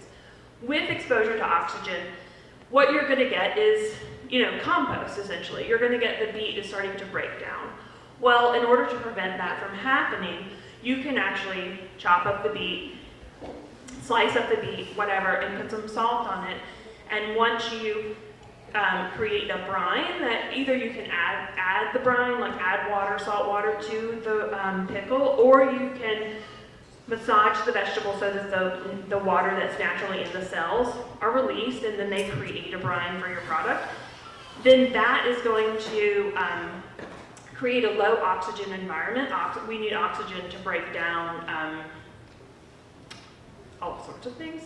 Like the beet into compost, we would need oxygen. So we take the oxygen away, and then the salt, what the salt does is it, in the short term, prevents any like bad bacteria from growing. It sort of prevents what you don't want to happen from happening until the good bacteria, which in this case are lactic acid producing bacteria, they digest the sugars, the carbohydrates that are in vegetables, and they produce acids and CO2.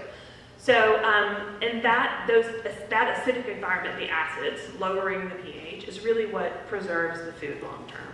So what I'm making today is I'm just taking some beets and I've sliced them here on the mandolin, and I'm going to put them in our jar here, and then I'm going to make a brine, which, by the way, if anybody is particularly interested in this, I have a few handouts, what I call my fermentation cheat sheet, that kind of has a bunch of different sort of salt values that you need for different types, from sauerkraut to kimchi to brine pickles. And today what I'm making is brine pickles.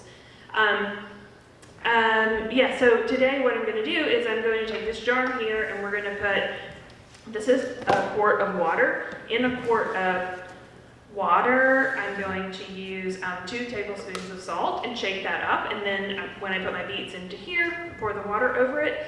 The main thing that you really need to know when you're fermenting is that you really want to make sure that there's no oxygen on the top of the jar.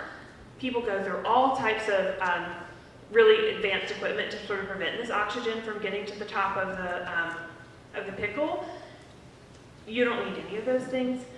What I'm going to show you is how fermentation is a super, super easy entree into pickling and preserving, because you need no special equipment. You can use jars that you already have.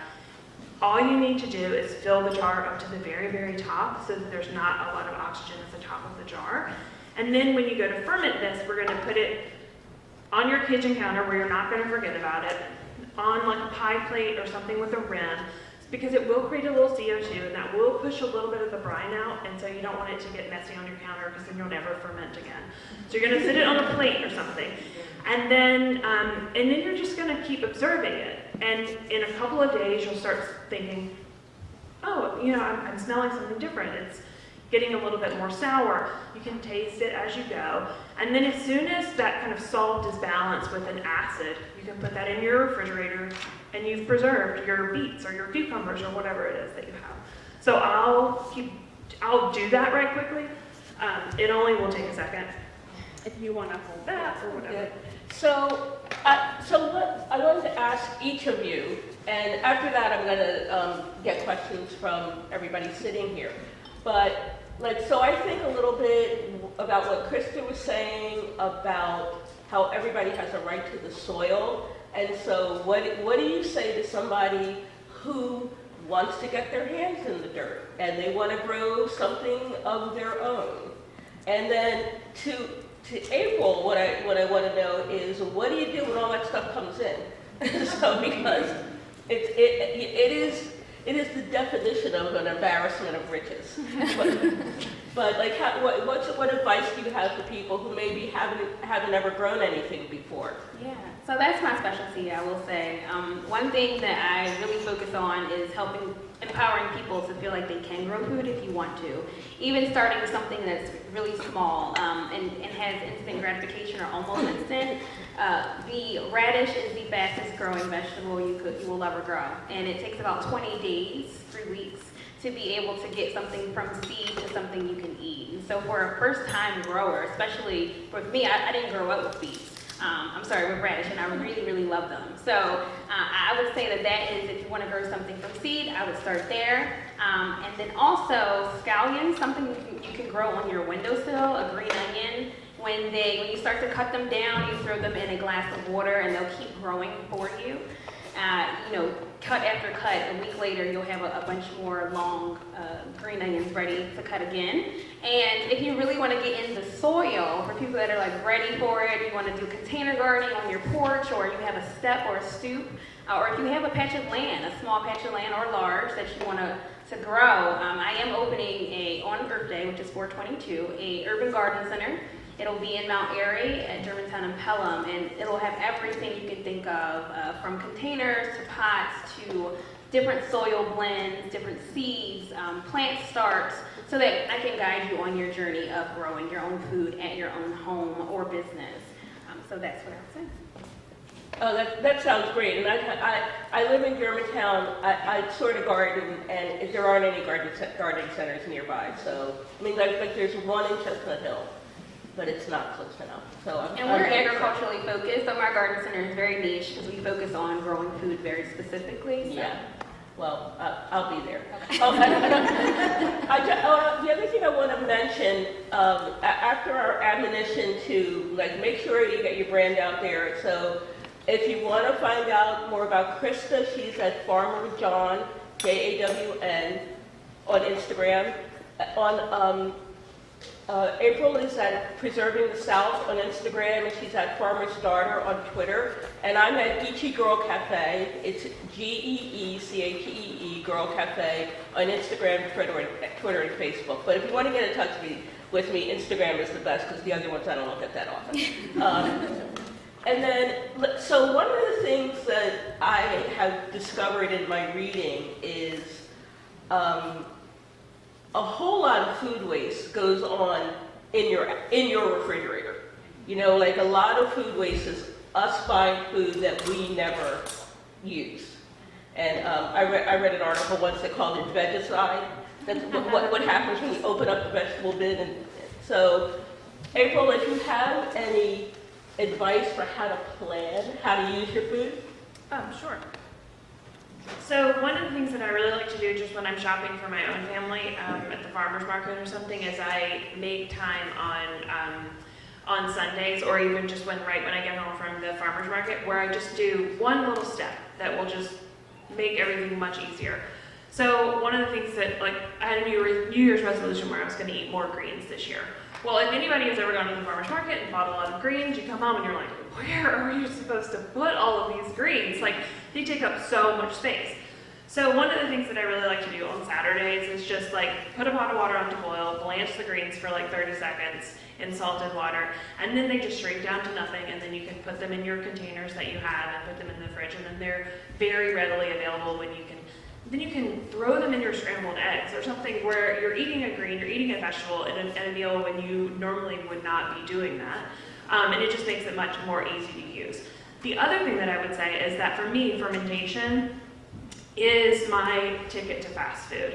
So it's like investing a little bit of time up front, and then it creates all of these dishes, which we'll show you a little bit about, that you can then really readily, quickly turn into meals. I'm going to show you a couple of things right quick. It's okay, I think I can do it. I'm just going to change my glove. So one of the things that I'll talk about something else. Okay, for instance, this one is, it's just a mixed pickle. It's got whatever you want it to have in it, whatever's like kind of coming in the harvest at that point. I've done it like green tomato based. I've done it, this is cauliflower based. It's got some peppers and cauliflower and what else is in here? Carrots, yes, carrots, and there's some marjoram, like the herb, and celery, and different sorts of things. And then I just put a brine over it, like I was talking about, and then after about a week or 10 days or something, it's sour enough. And then right in the top of the jar, I just fill up the rest of the jar with olive oil. And then what you thought was a pickle is now a salad. So because it has the vinaigrette, it has the oil, the balance in there. So it's not like you're just going to have it on the side of your sandwich anymore. Now it has all of this utilization just because I put the oil already in there. And every time you pull up some of the vegetable through the oil, it gets all nicely dressed, and it's not super sour the way that it was before you put the oil in there, because the whole point is that the oil really, that's why we like pickles with fatty and rich foods, is because that fat really balances the flavor. Well, then I take this, and if I have this plus lettuce, then I have salad for days. You really don't need hardly anything else at all at that point. The same is true for, this is similar thing. This is actually eggplant that I flash charred on the outside, and then an Asian eggplant. So it got a little bit soft at that point, and then I just chopped it up with ginger and garlic and stuffed it in here with a salt brine. And if I take this and a little bit of chili oil, then I have like an Asian sort of relish. If I take this and put it on top of with some olive oil or tahini, then I have Mediterranean sort of style eggplant salad. Similar with the beets. These are beets that are done the same kind of method that I'm showing you, but smaller. I put them in there raw, as you can see. I didn't peel these beets at all. The outside of the vegetable, if you scrub it really clean, is one of the healthiest parts of the vegetable. It prevents that from becoming waste. Use it. In fermented foods, you can't tell at all that they have the skin on them, especially if you're using things that are more fresh, like usually local. And the other thing is the beet tops. This is the beet tops chopped up in a brine. Same, I add them to a beet salad with the actual beets, and toss that all together. And I don't have to cook anything. These things are already there, just like with a little bit of oil or some fat, like cheese or something like that, to balance it. And then you've created a really nutritious, really delicious fast food. And what are we going to taste today? So one of the things at the cocktail hour that we're going to taste is, this is a sweet potato tapenade that I made, and it turned out really awesome. The first time that I made it, I actually made it with the purple sweet potatoes, and it really tricked your brain because it really tastes like tapenade, and the purple sweet potatoes were dark, kind of like black olive, so it really kind of tricks your brain a little bit. But it makes you understand that what we love so much about olives is that they're fatty and they're salty and they're sour. So they have all of these flavors in there, and you can create them with other vegetables. It doesn't have to be an olive. Right quick, I would actually like to make a salad for us to try. I could do a little beet salad, or I could do the eggplant. What, do we have time? Okay, so I'll let you hold this, and I'm gonna do, I think, a beet, what I call a beet and blue salad. So these are blueberries, lacto blueberries, so it's just blueberries in a salt brine until they get sour. And I'm gonna make the salad dressing with this. And I'm going to mix in some beets with the blueberry salad dressing, and then I'm gonna put, I'm probably gonna put I made this is blue cheese, it's a local blue cheese, I'm blanking on the name of it, but it's a local blue cheese mixed with just a little bit of cream to make it not quite so potent, that if I was serving it on a plate, I would actually take the way all the fine dining restaurants do, where you just smear that yummy, rich cream on the bottom of the plate, and then you put the salad on top of it, and it looks really beautiful. But today, I'm going to mix it in the bowl, and then we're going to pass out little samples of this for you all to try, and we'll put just a little down of that on top of it. All right, and as Jill mentioned, this is April's book. She posted and said I had a pandemic baby, and it's like, oh my goodness. I don't even know how many recipes it has, like 150 or something. And I want to say, for everybody who's in the industry, although these are amounts and techniques that are usually used at home, they're definitely adaptable for restaurants, especially if you put some planning into it in advance. And and I know nobody's prep person is going to want a mandolin, a bushel of beets, but they'll do it. If you really, they'll do it if you have a plan. Nobody doesn't like surprises, and that same extension of season and streamlining of work that April was talking about in her home, you can have that in your restaurant also. So while she's making this salad, anybody got any questions? Is there a book for sale?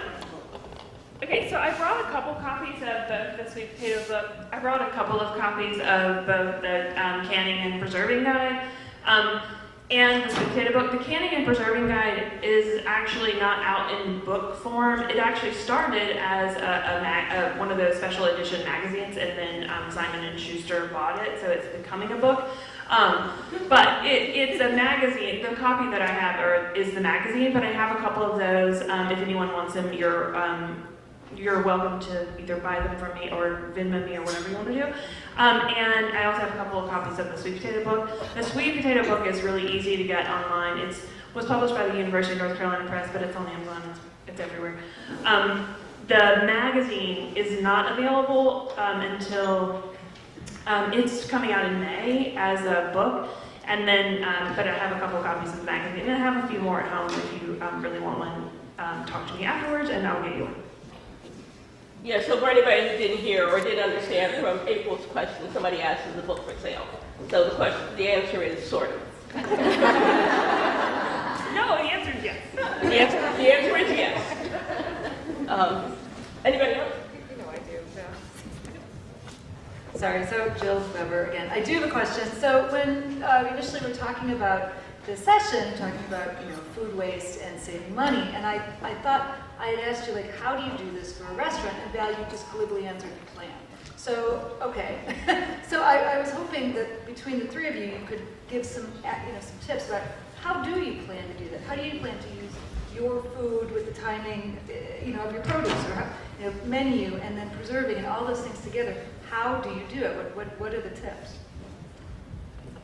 I was going to say, I think the expertise of when you are running a restaurant is that you are planning, and it's the art of planning, and whoever's job that is, I'm not sure the technical names, but if it's your executive chef or whoever runs the books in the back end, the food costs I know are really important.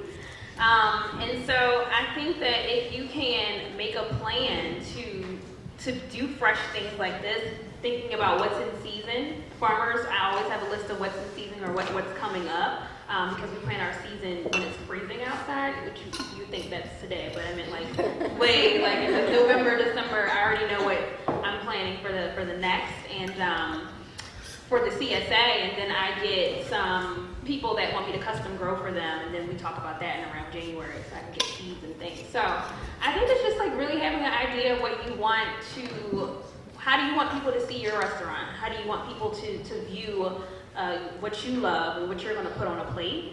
And really like collaborating, talking to a farmer, talking to your local farmer about what the possibilities are, because you may not know exactly, and we can, you know, figure that out together, and talking to someone like April who has this amazing skill to really talk about what you can keep, you know, for quite some time. Because how long do these last, April?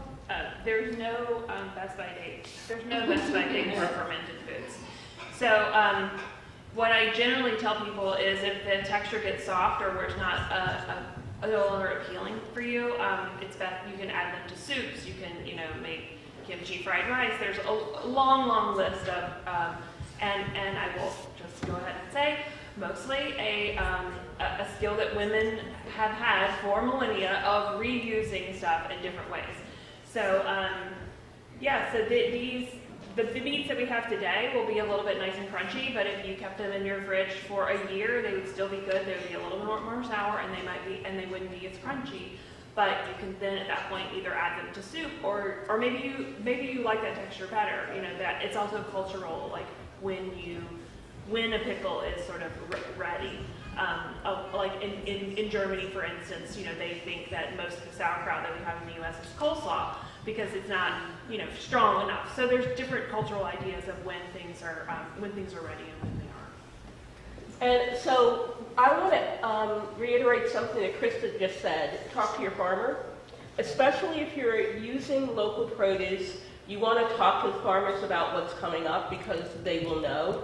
Now, they might not know exactly what day you're going to get it until a few days before, but they'll have a general idea. The other thing is you want to keep in your mind what's local, what comes into season in the area that you're in. So there's like, you know, if you go to farmers markets, you can see, but a lot of times you can even tell from what's in the supermarket what things are around, and that way you can start thinking about, like, you know, when things will be available. It's very nice if you have somebody on staff who has the kind of skill that April has, but it is something that you can learn. And also there are other ways to preserve, you know, other than fermenting or something like that. So you could even think about freezing. Like in my restaurant, I always wanted sour cherries. Sour cherries are in season for 1 week in this area. I would, you know, when I found out that they were there, I would buy lugs of them, which look like a big flat milk crate, and my staff would stone cherries until they were all done, and then we freeze them on a tray and put them in a bag, so I could have cherry pie or something later in the season. So there are some things like that you know have a short window and a short lifespan. And obviously, and there are other things, you know, like at home I've done other kinds of things with cherries, but in that particular case, I wanted them to be as close to fresh as possible. So freezing is a way. Thing is, you need freezer space. So the thing that fermenting or other kinds of preserving gives you is a way to make something shelf stable. Can I add one thing? Yeah. The other thing that I would say is that if you are interested in doing something like this, I would be happy to consult for you if you want to talk to me about that. As far as plugging your business, is something that I do, is help restaurants figure out how to further their program of local foods, some products that might make sense for them. And I really try to focus on the products that are going to give you the biggest bang for your buck, the products that are going to be the easiest for you to already to weave into the menu that you already have, you know, finding spots for that. And that's kind of one of the things that we talked about with you, Jill, is really utilizing the local foods and utilizing fermentation foods is you really need to think about your menu as like a placeholder, right? So you have a salad that you might rotate local seasonal things through. You have whatever, crostini or toast or whatever, some sort of thing on bread that you rotate through, or dips that you rotate through. So, you can really think about your menus in terms of like building flexibility and seasonality into those menus where you don't have to have the same thing all the time. You can really respond to what's available at that moment. That's great advice. It is, it's great advice. And like anything that, there's a learning curve if it's sort of new, but, but it's so worth it for us to assist our local farmers and to broaden our own experience and to bring some excitement to the palates of the people who come to eat with us. Those are tremendous opportunities. Anybody else?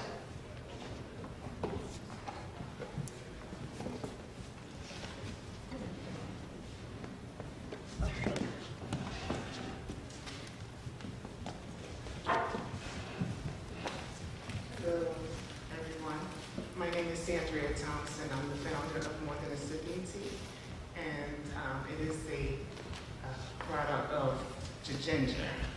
And my company deals with a lot of the ginger-based teas, which we use organic ginger, and we do support the local farms. My question is, have you thought about vertical farming? Yes. So I've definitely thought about vertical farming because it is all the rage. What's important to me though is that when it comes to, I don't just farm for the point of producing food, I farm for the environment. And so in order to do that, I need to be able to remediate the land and make sure that I'm protecting the topsoil and all the microorganisms that are living within it. So that is my main motive, is to make sure that I'm doing that. So I am a soil farmer, and I'm also an ambassador of Rodale Institute, which is, they're the people who coined the term organic.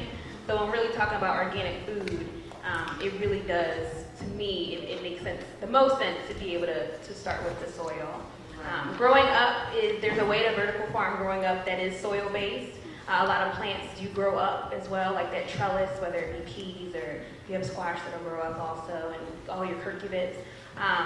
But if you're referring to like aero farming or like aeroponics or aquaponics, that's not my specialty. Other question I have, if I may, I'm interested in doing my own blend of ginger later on, and I was wondering, is that possible to do? Only because I have to import the ginger from Peru, and it's getting, at this time, really, really expensive. Yeah, so I do grow ginger and turmeric as well. I own a tea company as well, so I grow both of those already. And we do offer them at our store that's opening as a houseplant, because both of them are beautiful houseplants as well. But they are 9 months. They pretty much have a gestation period of a pregnant woman because they take 9 months to grow. But the answer to your question is yes, that is something that we can talk about and definitely custom grow. Christa, would you explain what vertical farming is? Sure. I mean, it comes in a multitude of different ways that people do it. Vertical farming could be, most popularly, I will say, it's aquaponics. And there is a way, and microgreens is a huge way that people use to grow microgreens is vertical farming, but it's literally stacking. Say you're taking like the tall metal racks that have a shelf every other, and then you put a light under each shelf, and you're literally growing your food, and mostly lettuce too. Lettuce is, because it's quick grow, 30 to 45 days, and so that's a way to get a lot of food in a very small space. So think of a 1,000 square foot room, having all those shelves all lined up as high as you'd like, and then everything getting light as well as moisture is what it needs. All artificial light is another reason why I don't do it currently, and then water to make things grow more quickly. So, all right, in a nutshell.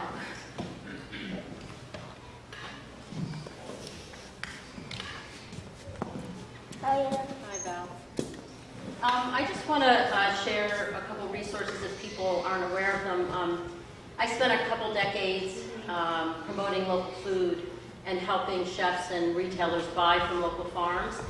And I want to say, like, buying directly from a farm is so awesome, but for some people it's a little out of reach. And if you're not aware, Philadelphia is home to 2 really wonderful food hubs. One of them is Lancaster Farm Fresh Co-op, which is a cooperative of about 125 small-scale organic Amish farms. And another one is called Zone 7, which is located in New Jersey. So it's an opportunity as a chef or as a retailer to be able to have an incredible selection with a lot of reliability in terms of supply, to be able to get deliveries multiple times a week. And it's really, those companies have really taken local food to the next level, so that, I don't know how to say it, the average restaurateur, not the one who's a hardcore locavore, but the average, business can access local food in an easy way. That is a great point, and I love Lancaster Farm Fresh, and I've worked with them for years. And the other thing that they also provide flexibility for the grower who may not want to or be able to drive into Philadelphia once a week. It's just not worth it to them. So they can go to a food hub that's way closer to where they are. And then, like Lancaster Farm Fresh or Zone 7 are aggregators. So they'll aggregate crops from a lot of different farms, but also ensure the quality for you. So they are definitely places to, thank you, Anne. That's definitely places to look. And Anne's a local food pioneer. So I know, is it an insult after a while to be called a pioneer? Maybe I'll comment. Hi, I'm Elisa Green. Anyway, I've worked for a long time as a chef and worked with local farmers starting 40 years ago, kind of like Val. But some of the challenges as a chef is that when farmers have the abundance is the time when you don't have the customers. July and August, in comes all this stuff, and what are you going to do? You need the stuff when you're really busy, but like in Philadelphia, that's March, April, May, when it's just really beginning. But I think like the combination of the fermentation, the blanching and the freezing, the roasting, the caramelizing, like all the multiple different kinds of ways that you can use these things, that's where you're going to get, it's going to be the most flexible to be able to make the most possible use of all of those things. We had the example of the greens, like April said about, bringing those giant bunches of greens and then cut them, blanch them, and then she said put it in the refrigerator, but I put half in the refrigerator and half goes in the freezer in containers, and it is absolutely wonderful to have those kinds of things in hand. The more you can do, the more different kinds of methods that you have of being able to use that, especially the produce when it comes in, and put it into that, which was really wonderful about having the sort of built into the menu flexibility. This salad is seasonal, it has this kind of fermented thing, or you always have greens of some kind. That's going to be, I think, the best way to go. So thanks, Elisa. I think we've got to the end of our time, and it's just perfect because I think our samples are ready. And so feel free to contact Christa or April, or even me, and take a look at April's books here. And just remember, if you want to sign up for the Parmesan CSA, you can use this QR code. And thank you very much for coming. Jill, thank you so much for putting this together. Should we say where we're going to put these, or pass them? Should we put them on the back Yeah, let's put them on the coffee station. We're going to put the samples on. They look really good. I'm going to make some more, so when that'll get people started, but I'm making more. Set up for All the right. next one. So, thank you.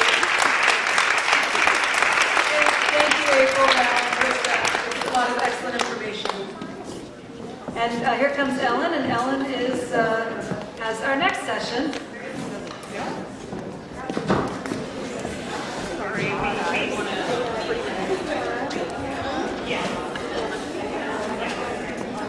So what I would like to do is someone do this, and I can kind of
I just presume this is where we're sitting. Yes, she wants us. We have one more. It's going to kind of sit sideways, I think, now.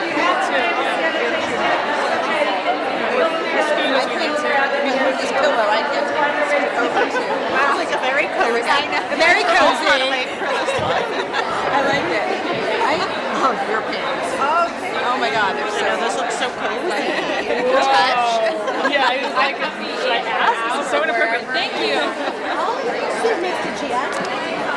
Yes, I figured that way you would have like. Yes. Here we go. Can we all fit out for the trailer on this? Look at that.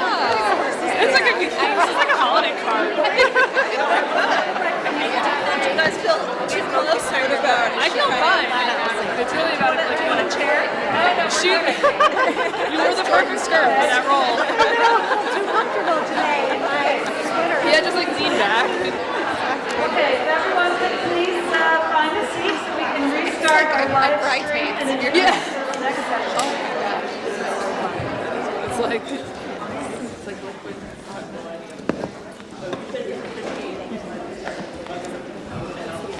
Okay, excellent. So those of you who, I hope you all got a taste of the fermented foods that April made. Mine's sitting there waiting. Anyway, so we're going to get started on our next session, which is Let's Solve It, workshopping our businesses. So this is meant as a mini hackathon for people with questions about business. We've got a full panel of women entrepreneurs, CEOs, financial experts, and this panel is being led by Ellen Yin of Philadelphia, who hardly needs introduction. Ellen is our very own 3-time James Beard finalist.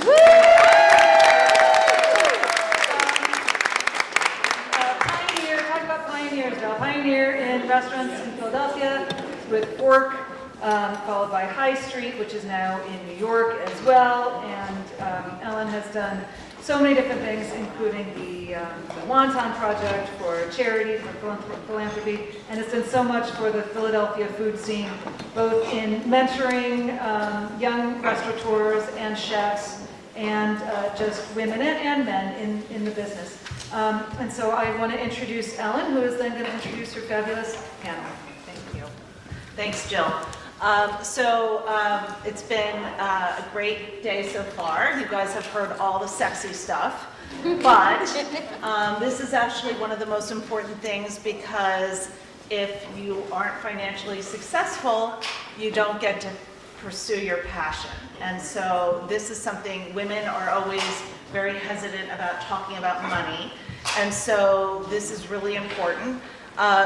Originally, we asked people to submit problems that our panel would be trying to solve in person, but we didn't get very many. So I created some questions, and we're gonna go through it. But I was lucky enough to meet each of these amazing women who represent different aspects of the business community. And so I'm just gonna go from left to right and introduce everybody on the panel. So Nicole Perkins is a financial advisor, attorney, and author of a brand new book called Truly Rich, An Insider's Guide to Building Financial and Emotional Wealth. And early in her career, she managed her family's jazz bar in New York. We had such an amazing pre-call that Jordan went out and bought her book already. I read it. So I'm just letting everyone know that it's pretty amazing. Nicole Marquis, amazing plant-based pioneer and restaurateur behind Hip City Veg, Charlie is a Sinner, and Bar Bonbon. And you have opened 13 units in the Mid-Atlantic region, so congratulations. Emily Turner, a vice president of Goldman Sachs. She has advised all different types of entrepreneurs, nonprofit organizations, and clients in wealth management, and is very familiar with the craziness of entrepreneurs. Gia Vecchio, the founder and owner of Foxglove Communications, is a branding, marketing, and public relations firm that has handled some of the top names and brands in hospitality all over the country, and has expanded to South Carolina and New Orleans, in addition to Philadelphia and New York. Jordan Salcido, the award-winning sommelier who turned into an entrepreneur and is the founder and CEO of Drink Ramona, the portable wine company. And finally, Amy Zeidelman, the founder and CEO of, or co-founder and CEO with her sisters of the tahini company in Philadelphia called Sum Foods, and has expanded all her distribution points, and she'll talk all about that. So welcome everyone, and thank you so much for being here. I know you're all busy. We had an amazing pre-call, and I learned so much. I was so busy jotting down my own personal notes that I hope that you guys will really enjoy hearing some of the advice that people have. And we want to save enough time for questions, so please think about your own businesses and how we might be able to help you. So first, I want to see how many people in the audience are solopreneurs. Wow, amazing. How many of you are mid-stage companies looking to grow? Okay, great, that's good. All right, so given that, we have a lot of experience at all stages of growth, and I'm going to start by just breaking the ice a little bit with a question about, I was originally going to ask what your biggest challenge was, but I'm going to change that up, and I'm going to ask what your biggest success has been in the past 6 months. And I'm going to start that question with Nicole, Amy, and Nikki. So, Amy, why don't you kick it off? Sure. I speak on, I have a very loud voice, but testing. Okay, great. Hi, thank you so much, and Ellen, I mean, just the organization and getting us all here. Thank you for having me. I would like to share our biggest success. This one's very near and dear to my heart. We just got a relationship back with Blue Apron, the meal kit company. So all Blue Apron subscribers that have tahini in a recipe will be getting a 1 ounce squeeze pack of tahini in their boxes. This is particularly exciting because, full transparency, they are one of the accounts that I lost when we had a recall at the end of 2018.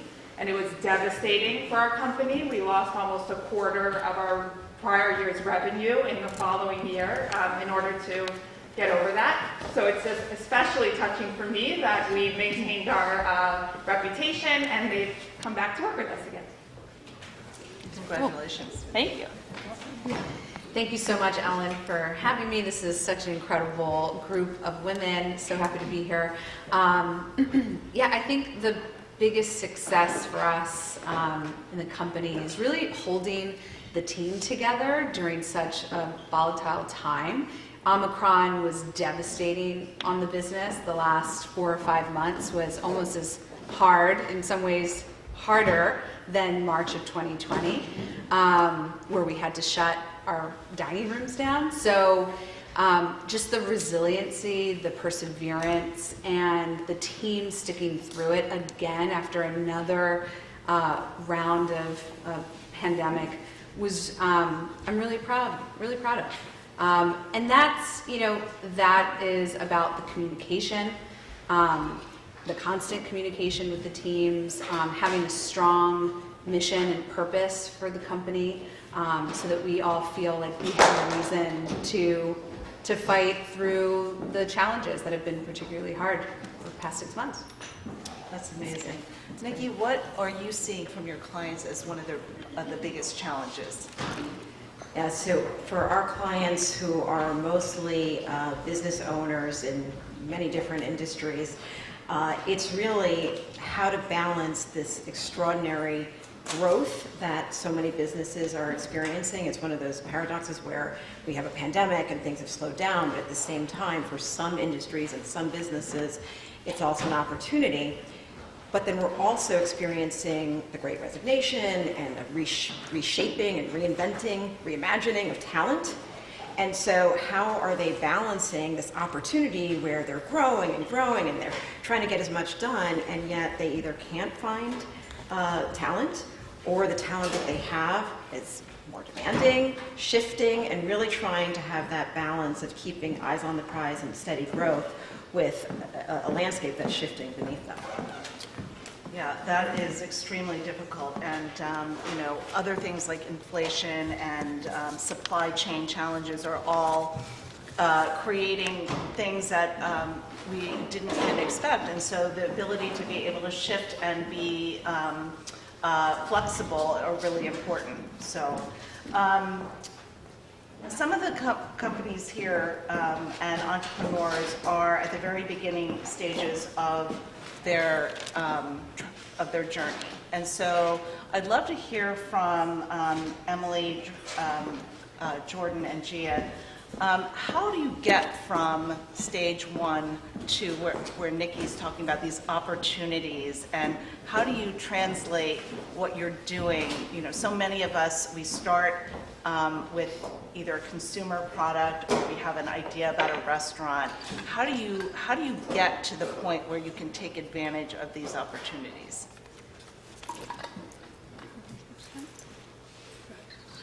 Okay, I think, first of all, Ellen, thank you. It's so nice to be here. For us, so we have a product, Ramona, it's an organic candy wine spritz. We make it in Italy, and the early advice I got and took that was wise for us was get as far as you can without needing to raise capital or rely on anyone else. The more you have to show for what you have created, the more likely I found that people are willing to take a bet on, at least with us, that by the time we actually had Ramona in a can, I had saved a lot of savings and invested that in the actual production and legal fees and all the things that are required to start a business and sort of move an idea forward. And by the time that we had a really big canning bill that I couldn't afford, we had some great press that happened, not accidentally, because I don't think anything is accidental, but ended up on the cover of this magazine holding Red Bull cans wrapped in pretend Ramona labels.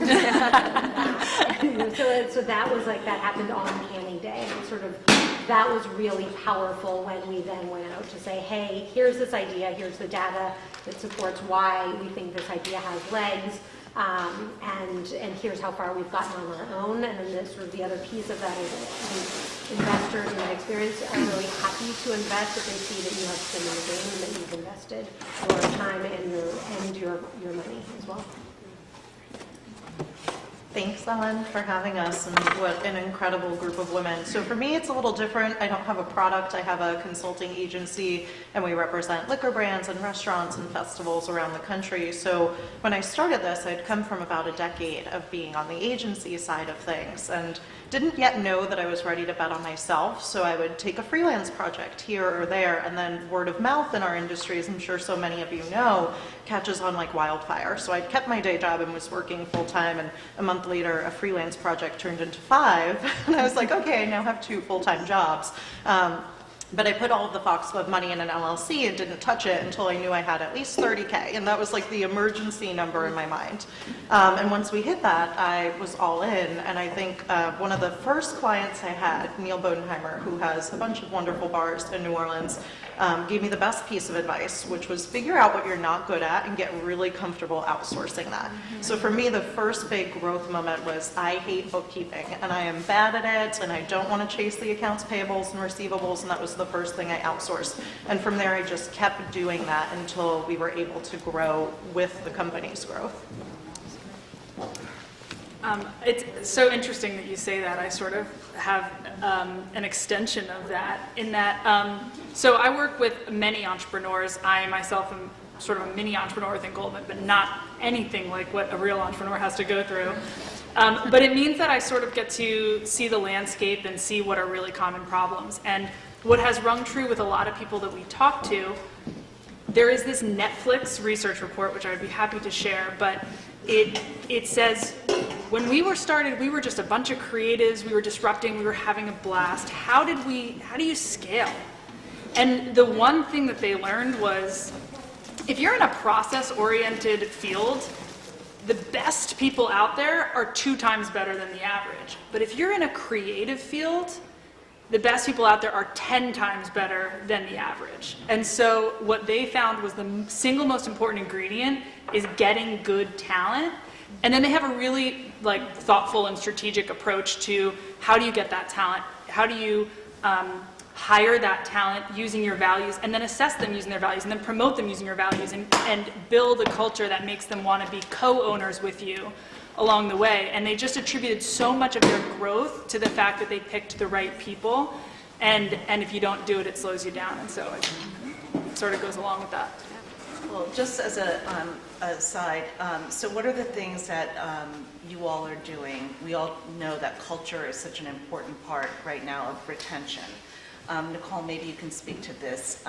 You know, what are you doing to try to build that team and keep them engaged and keep them going? How do you find them and how do you keep them? Yeah, great question.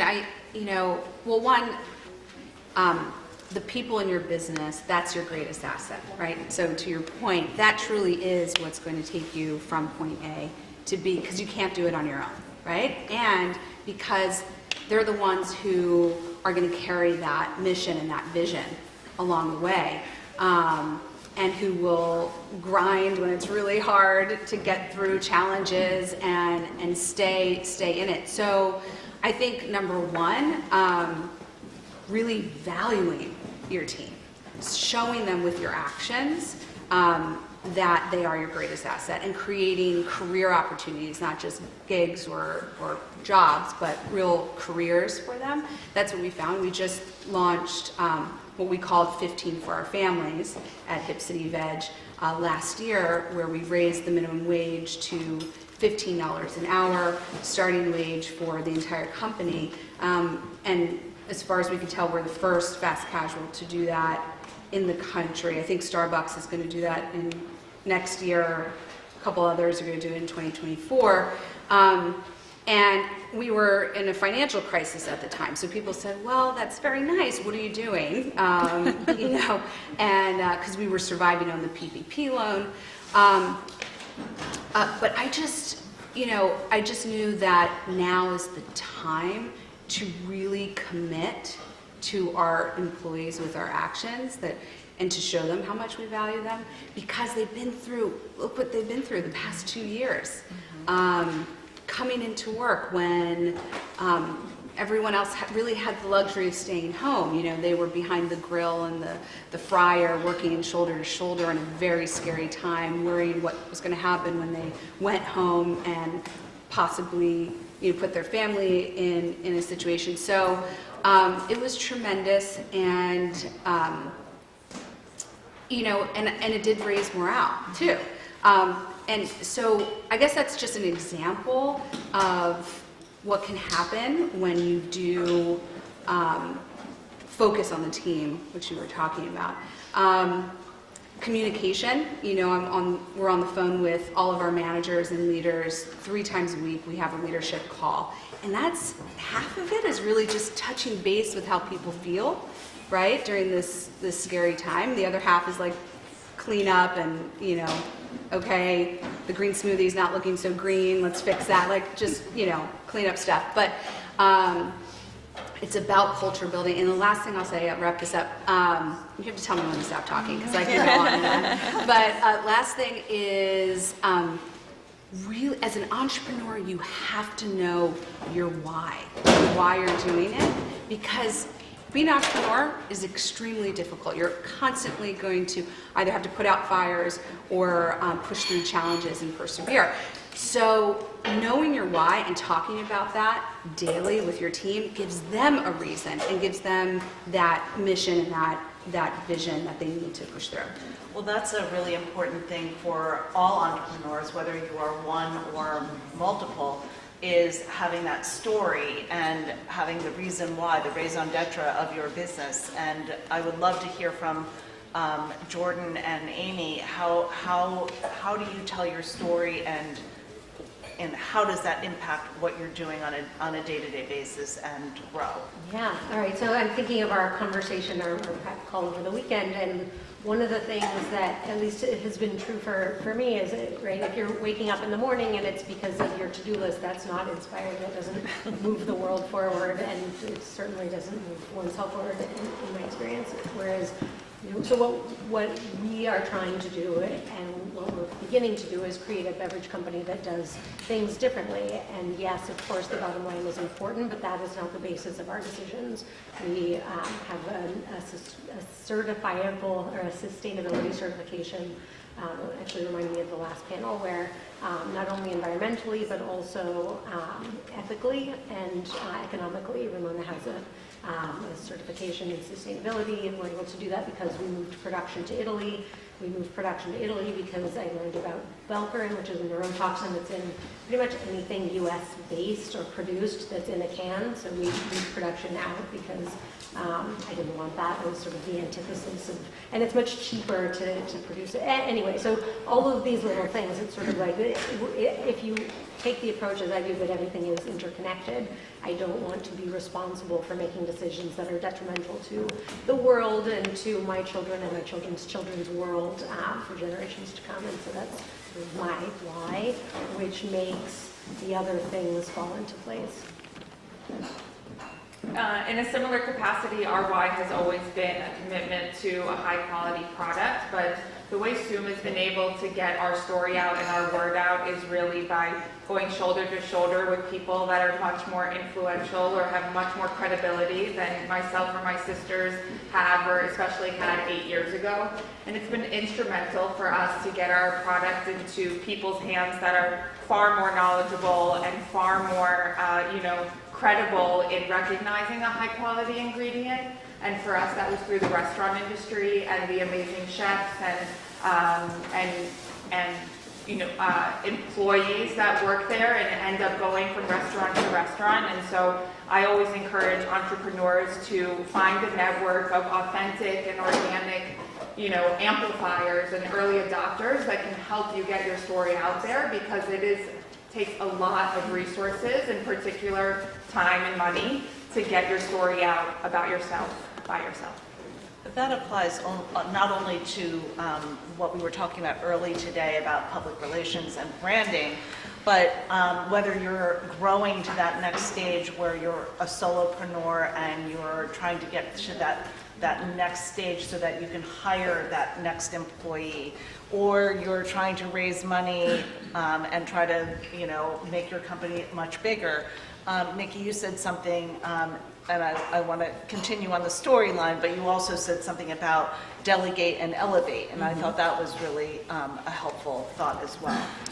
Yeah, absolutely. And there was also a comment about, if you don't like something, try to outsource it and get somebody else to do it, which sounds like maybe it's a selfish thing, but it's actually, you're really elevating the things that you do well, as opposed to outsourcing that, and you're delegating the things that you don't do as well. You can just Google, there are all kinds of exercises for self-reflection on this, but it's really good to have that straight in your head so that you don't end up taking on things that you really could not only have somebody else do, but maybe somebody where that falls in their elevate category. So you're going to get even better ideas and better use of someone's talent than you trying to kind of take it all on yourself. And so, I really encourage, as you're running your business, as you are managing other people, to really think about that delegate, elevate. What is my highest and best use?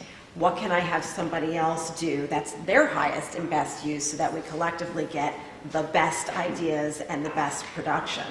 I don't know if you wanted to also talk about the story. Yeah. So I'm big on kind of exercises that can get people to think differently and do these things in a more organic way. So the stories that we just heard are fantastic. And everybody loves a story. Everybody wants to sit down, right? It's story time. And not everybody's great at telling stories, though. It's hard, and you can get lost and not figure out what maybe is important to you may not be what's important to your listener. And so we started talking about, storytelling is so important to tell people what your purpose and your passion and your cause is, but also in trying to get financing. So I work with a lot of investors and a lot of VCs and PE hedge fund managers, and they're there to give money, right, to invest in your business. And I've learned so much from the kinds of things that they're looking for. One is your story.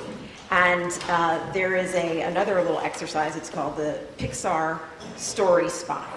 And just Google that too. But it's great. So many startups, big companies like Airbnb, Tesla, have actually used this simple little script to get their ideas in shape, to be able to tell a passionate story. And they've used it to secure funding. The other thing that I've learned is that when you go out there with that story, so you tell this great story, you're ready to get the money, go big, go big or go home. Not only do you want to make sure you have the capital, but I've also learned that these investors who want to invest in your company, they want to invest in something big. You know, they don't want to say, oh, you need $5,000 to help you, make payroll. And, yeah, that's not really all that sexy or interesting. Oh, you want to change the world? Oh, you're moving production to Italy because we're poisoning ourselves? I'll sign up for that. How much do you need? So you really have to think about the story behind it, go big, and the only way you can go big is if you do that delegate and elevate. Yeah, I think that's relevant to all different size companies because, if you're that one person and you get to that point, I've met tons of young people who start their own restaurant, they're doing everything themselves, and they get to a point of burnout.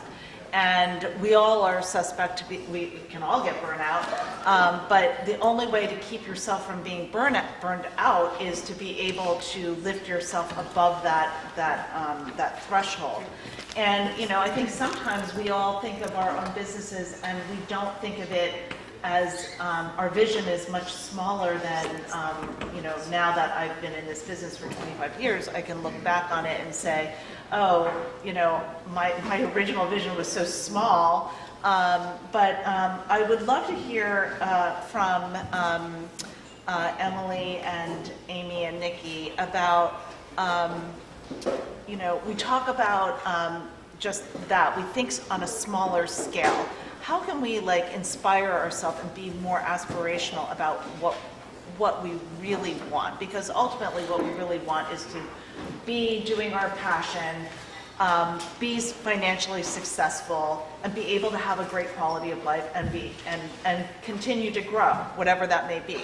So I'd love to hear your thoughts on that. Okay, this is the least businessy answer of all time. However, we spend all of the minutes of our life up until some point when you decide not to, taking in stimulation from the outside about how things are. This is how a restaurant eating experience should be. This is how I should expect to pay my bills. This is how you get fundraising.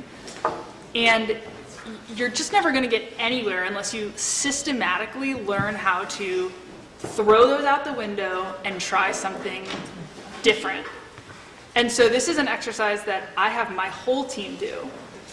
I have every single person come in, and we'll do it once a month, and say 5 things that you sort of want for the world, and don't be bashful. Don't be embarrassed to say something big. Don't be embarrassed to say something that's just kind of ridiculous. And all of a sudden, our trajectory, because what people always say is that you overestimate what you can get done in a year, and you underestimate what you can get done in 5 years. And so if you're always on thinking that 5-year track, you're just going to do this, you're never going to take a big leap up. And so it's just a worthwhile exercise to try. And we also do it with our current skills. So we reflect on our current skills and say, I'm an outstanding public speaker.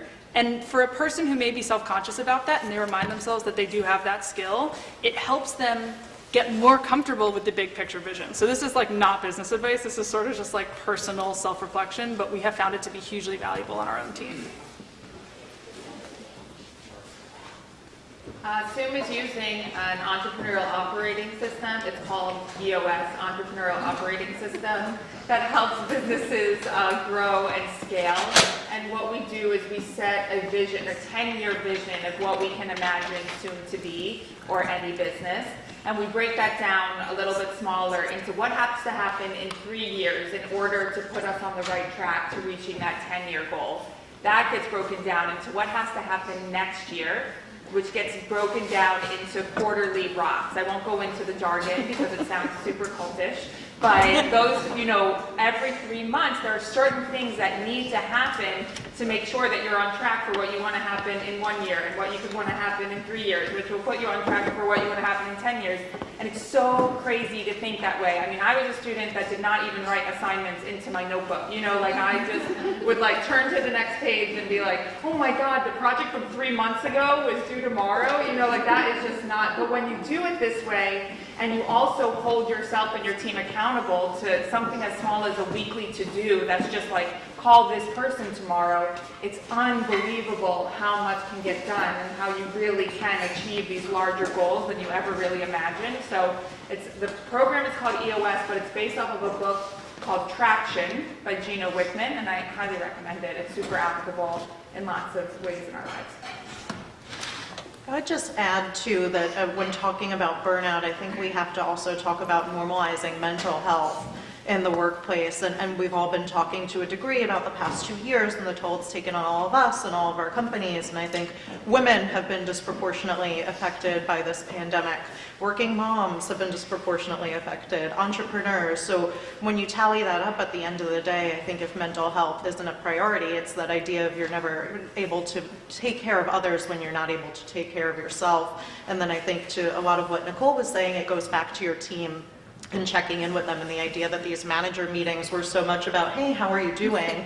And how are you guys navigating this, especially amidst pandemic, war, all of these things that we never even imagined having to talk to our teams about, let alone how do you do it in a right, empathetic, thoughtful way, and allowing those uncomfortable conversations to take place because your team is going to feel valued, expecting people to come in and be at 100% when all of these things are swirling around us. I think when we carve out that time to look out for ourselves, but also for them, that's really how we avoid burnout. And you want to come to work with those people every day.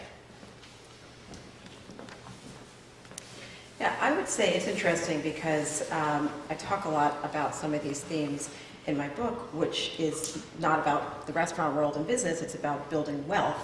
But so often when we are striving to build wealth and make money, we don't take care of ourselves and we get lost and we get off the path, and then we kind of try to figure out, well, where did I go wrong? I was doing the right things. And two of the things that I talk about there, which I think is really applicable to building your business and trying to do what you want to do there, is that emotional wealth. And visioning is so important. If you're just at the, I need to get up every day and do this because I need my business to be successful, or I do this every day because I want to be wealthy, that's not a vision. That's a statement, and that has a definition that may be different for many different people. What does a successful business mean to you, to you, to you, is different.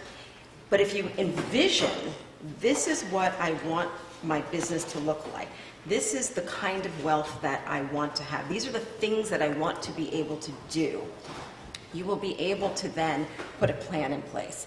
And also to allow you to see the things that maybe you can't do or that you don't want to do, so that you don't continue to run hard at everything without that vision. It's really important to take care of yourself. The other theme that is applicable to both is ask for help.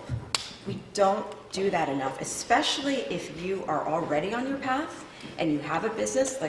These incredibly successful women, I would imagine at times people probably feel like you've got it all. You're doing everything. There's nothing. You've never failed, or you're never going to fail again. You're already at the pinnacle. And even if you are enjoying some success, you still have questions. You still run into problems. You maybe aren't facing something that somebody else has. But we feel so insecure to take a risk, to say, hey, have you ever worked through this? Have you done this? Or I don't know what I'm doing. I mean, just that. I don't know what I'm doing. I've lucked into this. I'm really good at this, but I lucked into that.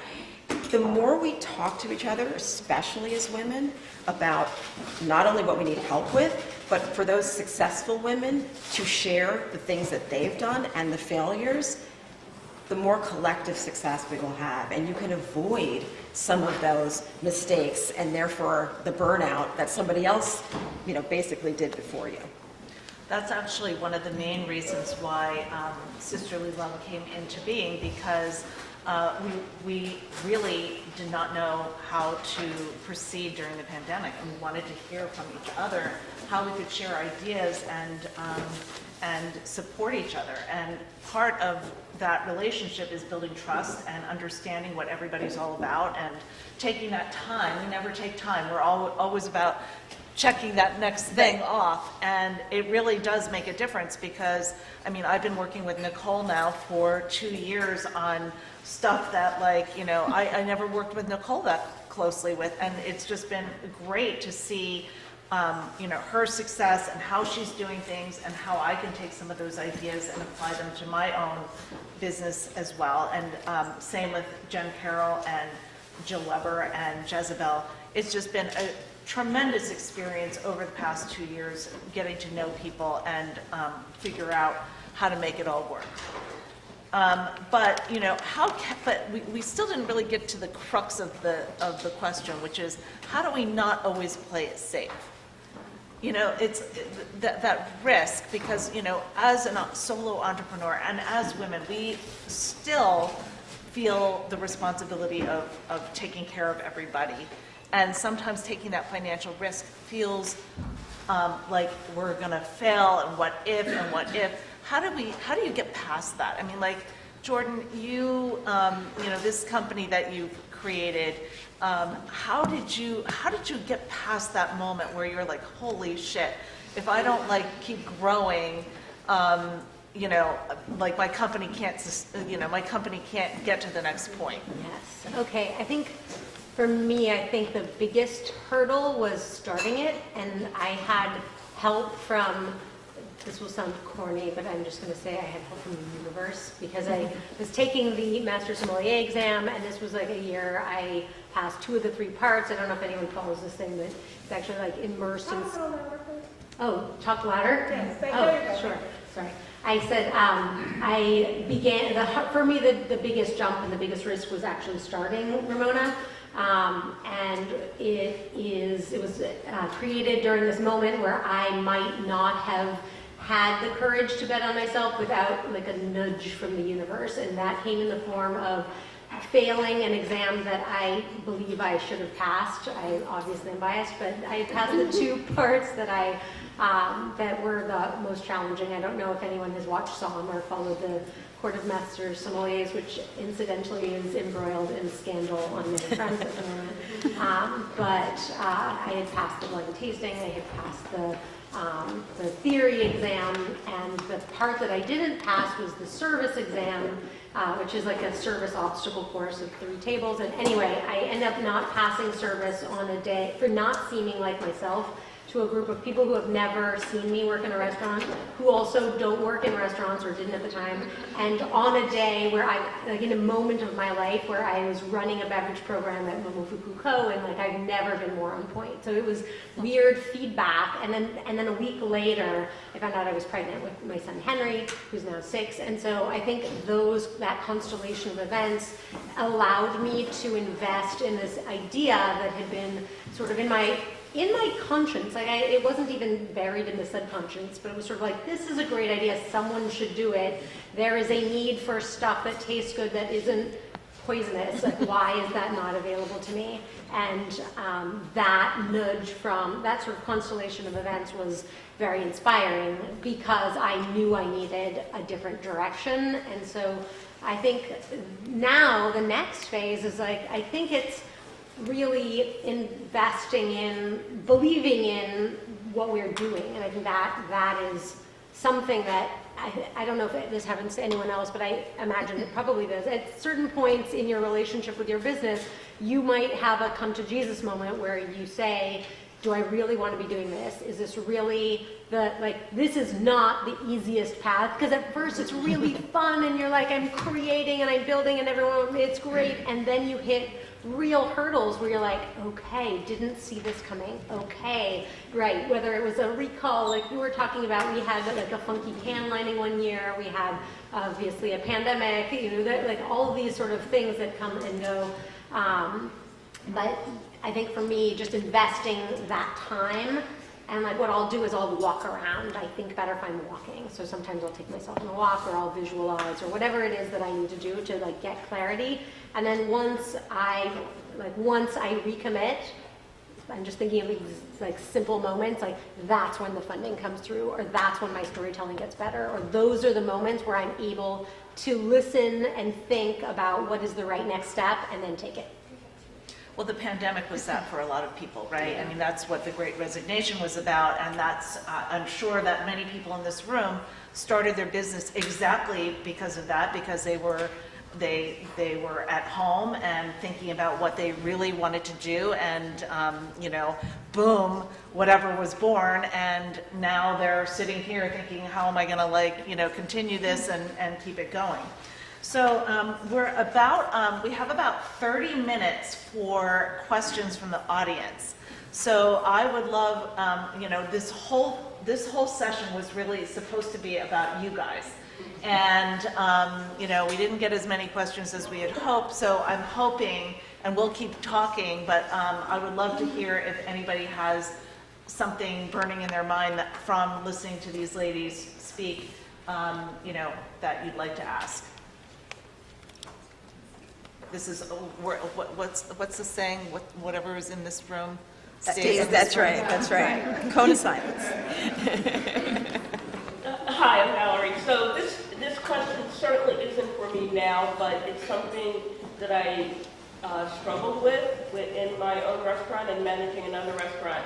And so two things are, you know, the whole thing about like how you have to focus on your team, and if you're actually working in the business, how do you even, you know, how do you find the time to find people or to train people? How do you take yourself out of the mix when you're, you know, 60% of the mix? You know, and you can do anything with money. But how, you know, like when if I went away for an event at my restaurant, it would be like, all right, this is costing me a lot of money because I cannot hire somebody for the amount that I pay me. And so, but I recognize, looking back in different positions, that it is a really important thing, but I still haven't figured out how do you do that? How do you have enough time and enough money to find people to help you when you don't have any time and you don't have any money? I'm going to pass over to. I know that that is the question, right? We talked about this. This is the question. Go ahead, Amy. Oh, yeah. Great question. I just came from our new restaurant in Fresh Grocer in Wyncote, and I was just flipping burgers and frying some French fries. And I was thinking about that very question. But it takes time and it takes money, right? So I think there's nothing will replace a business plan, right? So when we want to get from here to there, we have to put it on paper, and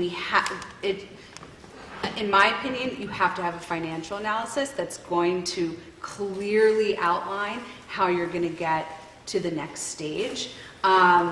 And in some cases, you can either do that with some operating, fulfill that goal with some operating income. But many cases, you have to get a loan or an investment, right, if you want to scale your company. It's rare that you're scaling your company just on operating income. So you need money to do it, and in order to scale, you need people, and in order to have people, you need money. So it's really, what I'm finding is there's no way around that. The financial analysis, when I first started, I had no idea how to write a financial analysis. I just knew that food is going to cost around 30%, supplies are going to cost around this, and I Googled that, before I opened Hips and Events. That's how I figured it out. And then I was at a friend's house. There was a friend who said he was really good with math. I was like, hey, my name's Nicole. Could we do like a spreadsheet together? And he was like, sure. So I bought, I bought him dinner in exchange for that. It was the first check that I wrote once I brought in my capital, for the business. So, and that felt really great because he did it pro bono. I think it's things like that. If you can't, I also didn't know how to write a business plan, so I paid $99 for Business Plan Pro in 2011. And it just asked me questions. What is your vision? Where do you want to have your business? Just like putting it on paper. So I think that's huge. I hope that answers the question, but it is a very big challenge, and many cases you have to bring in that capital. Yeah, I think money is so important, but another thing that Zoom has always done is grow very slowly and very strategically. So there were times when we couldn't grow, right? Like where I held back from many of the first years was spent with me traveling from city to city with like a backpack full of tahini, knocking on a dozen restaurant doors saying, will you try my product? And there were times when I reached the capacity that I stopped doing that in order to make space to bring on somebody to help me take orders and help in the warehouse, as opposed to me going to New York and selling it and then coming back and then packing my car and then driving to New York the next week myself, or making sure that I sent that invoice, which I always forgot to do. I'm also terrible at finances. I was lucky that I had two co-founders, my sisters and I. We each had very different skills and interests as it came to the business, and so my heart bleeds for solopreneurs. You guys are amazing and just brilliant and have it harder than anybody else. And so yeah, finding the right people and making space, and sometimes even not growing for the sake of bringing on something that's more important in order to grow has been a big priority for us over the years. I just want to add to that. I think it's, for me at least, I feel like so many times you hear about, or you see companies that are growing faster than you are, or they have a really big pink office or whatever it is, and it's really exciting, and you're like, I want that. And then if you think about it, and you're like, let me actually put my head on straight, you don't need those things. Like, is that more important than you investing in your business? And right now we have an amazing director of ops, and she's actually on maternity leave, and it's actually longer than it was going to be because her baby needs a little more time. And so like, I have found myself packing lots of boxes and shipping things out, and like things that also like our intern did last summer, but at the end of the day, like, do I also want to go through the business of hiring? It's also really empowering to just sort of buckle your shoelaces and just do it yourself. And not all the time, I'm not saying that's the way to stay, but like sometimes in your business, that is the right decision. If you want to invest in your business and you're doing that in this form of working harder for a little while before it's that right time to bring on somebody else, in my experience. Can I add something? So I'm not in the restaurant business, I'm in the financial industry, but I grew up in the restaurant business. And my family had a mom and pop shop. Started very small, coffee shop, turned it into an entertainment business. It was a jazz club, a restaurant, a nightclub, and it was very successful. But after my parents, who had been running it for years and years, were starting to burn out because they can't do everything, there wasn't a business plan in place, like you were talking about, Nicole. They would do things themselves, and at some point they couldn't. To the question that was raised, sometimes they would hire people to do it, very expensive, which then would eat into profit. And ultimately, they ended up, retiring and selling the business. What I learned from that, after I saw so many successful restaurants in New York City and here, is that they missed the opportunity at the height of their business to expand. And you think when you're successful and you're doing everything right, and we had celebrities, all kinds of celebrities coming into the business, it's like, well, this is good. We've hit it. This is the pinnacle. This is success. And that's when what you were talking about with risk. It doesn't seem like risk. It's like, oh, I'm great. But the risk would have been to stop, take some of that off the table that they were enjoying. I was enjoying as a kid. And to actually set up another one. Do it again. Because with scale, you can then get to some of what you were asking about. Well, if you have a manager who's running 2 places, then they can run back. You can borrow wait staff. You know a lot about this too. There's a lot of things that you can do with more than one. When it's one, it's really hard. But building scale and doing it all over again, my God, you just did it. Like, who the hell wants to do it all over again, you know? But often that can give you the leverage that you need. But you need the financing, you need to take the risk. There's a lot that goes into that, but this business is not for sissies. Gia, go ahead, and then we'll take another question. Yeah, I was going to add that I think it also goes back to the kind of team you want to build and how you want to do this. And we're fortunate now to have a financial advisor for the business, which I did not have when we began in any way, shape, or form.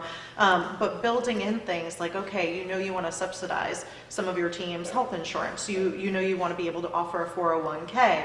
And some of those elements. So I think we probably were grinding it out with a bare bones team probably a lot longer than we should have. And we have very patient clients for letting us see that through to the other side. But it allowed us to focus on mission. And the same way everybody was talking about visioning and your why, we wanted to build a certain kind of team, and being able to grind it out solo for a little bit longer than I wanted to allowed us to now get this different level of talent that is really committed to how we're doing things and why we're doing things, and they see this as a career versus a gig. So I think that's valuable. Great. Do we lose our other? There we go. There we go. And then behind you, after your question, right behind you. Yeah. Oh, awesome. Hi, Nikki from Fishtown Pickle Project. Hi, friends.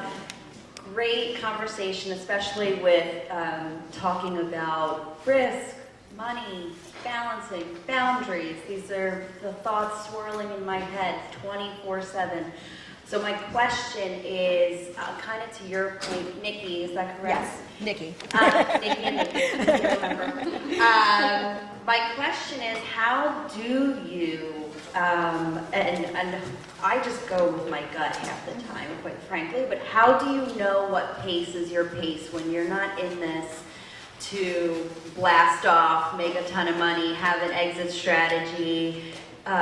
You know, because my husband and I consider ourselves pretty like slow-ish, steady people, little bit of risk, little bit of control. So, but when there's opportunities coming at you for sales and growth, and you don't want to accept them all, but you don't want to miss the beat. So, how do you know the pace that's right for you? And maybe that's a really loaded question, so I don't know if you just want to speak to that a little bit with experience. So, I mean, I would say, first of all, I love that you started with, I go with my gut, because I think as women, we need to trust our gut a lot more than we do. I mean, imposter syndrome is a real thing, and we are really good. If you're already here and asking these kinds of questions and thinking about this, you've got a really good compass and a good sense of what's right for you and your business. So first I would say, continue to trust your gut, and if you're not trusting your gut, start to trust your gut. The second, which is sort of the counterpart to that, is trust other women and their gut. So talking to each other and asking those questions, even things like, how much? You know, I've been offered this. We don't talk about money. Like, we've been taught to not talk about money, what the offer was, what I make, what I need. Maybe the offer's amazing, but you need more. Like, nobody knows your situation. If you don't have those authentic, and I wouldn't say run out and broadcast it on, you know, Twitter, but, you know, get those trusted networks of women and men that you can actually be vulnerable about. Here's what my business is costing me every year. Here's what I need. I don't have retirement stuff. I put all of it into the business. So not only do I need to, you know, make a profit, but I actually need to do XYZ, whatever it is. Having those really genuine, vulnerable conversations will give you so much insight. If you talk to people who have already sold a business, they're going to tell you the mistakes they made. Because even if it was a great success, the sale, there were things that they learned from the transaction itself. So why go that alone? Talk to somebody who sold their business. Talk to somebody who got offers and didn't. Some are going to say, thank goodness, the market increased and now I have another opportunity. Some are going to cry in your lap and say, I can't believe I was so dumb, I didn't do it. You know? It's all of those experiences. There's no right or wrong way to do any of this stuff, but if you have your gut as well as information from trusted networks, you're going to get at least the best shot at it, in my opinion. I would just add, you know, asking the question, how much money do I want to make? You know, so if you're feeling great with what you're doing and it's supporting the lifestyle that you want and you're doing great for the community and able to give back and all that great stuff, then that's good. But if you want a different level or if you want to bring in more revenue because you have goals, different goals that you want to achieve, maybe personally or even further goals professionally, retirement, right? Yeah, children, then you adjust your 5-year plan to achieve that. Yeah. I'm just going to add one thing is that, you know, from the time that I opened, once you're successful, people are constantly giving you opportunities. And you have to, there's values, you know, ones that you just know that there's no way you're going to do this. And then there's some that are maybes, and then there's some that are like low risk that you think to yourself, maybe this, even there's no risk, so maybe it's worth just testing and seeing what happens. And if you know that you're not sure about it, you can always craft a deal where, you know, it can be short term and, you know, you don't necessarily have to be 100% all in, just try it out. And if you don't like it, then you cross that one off the list. Yeah. So anyway, Rosie? I love that. Thank you. Hello, my name is Rosemary Mojica. I am the founder of Damn That Kale Look Good. I specialize in vegetarian kale salad meal preps. I am only 25 years old. I just started this journey about like 2 years ago. I'm still learning. Just to touch bases on what Nicole said, I barely knew what a financial analysis was, even a spreadsheet. But I'm just willing to grow. I'm here to soak up as much as information I can, network with a lot of other successful women in this industry. And I just want to know, as a young, average 25-year-old, what advice could all you women give for us, you know, willing to just keep that momentum and growing and also having that tough skin in this industry? You wanted to? Oh, that way. Well, congratulations. Yeah. And one of the best things you can do at a networking event is stand up, introduce yourself and your business, and ask a question. So good job. Very good. That's the rule at Zoom for a long time. If you're at a food conference, you stand up and make up a question on the spot. And make sure you say, maybe from Zoom.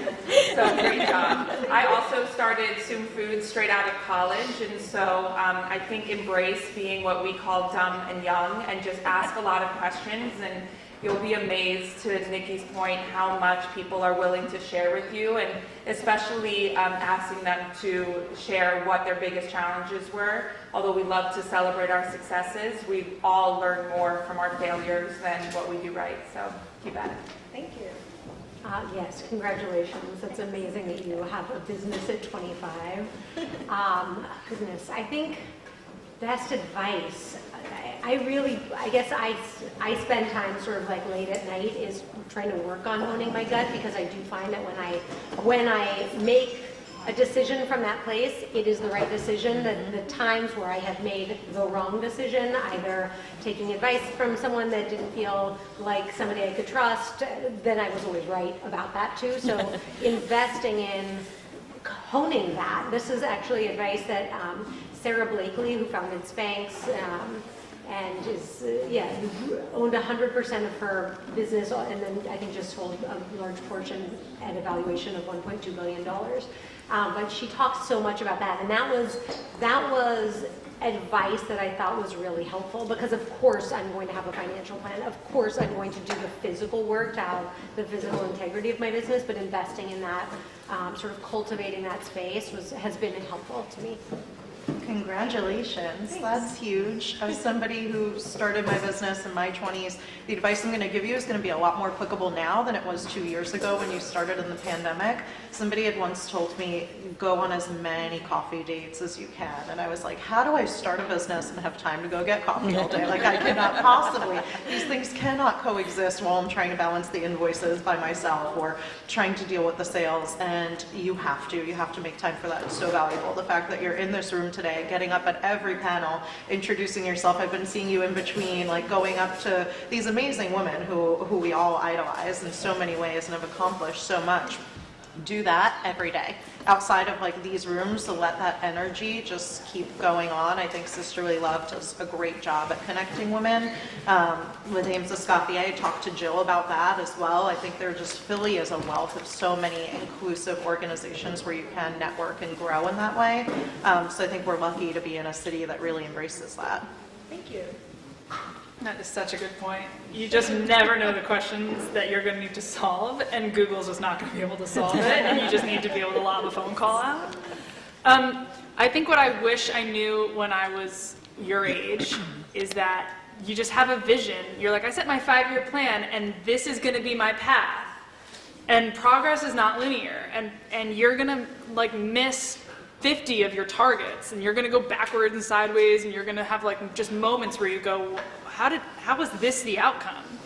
And so had I been told that earlier, had I believed it earlier, I would have been so much more able to take challenges in stride. And resilience is not getting punched in the face and then running at the wall again because you're just like telling yourself to be tough.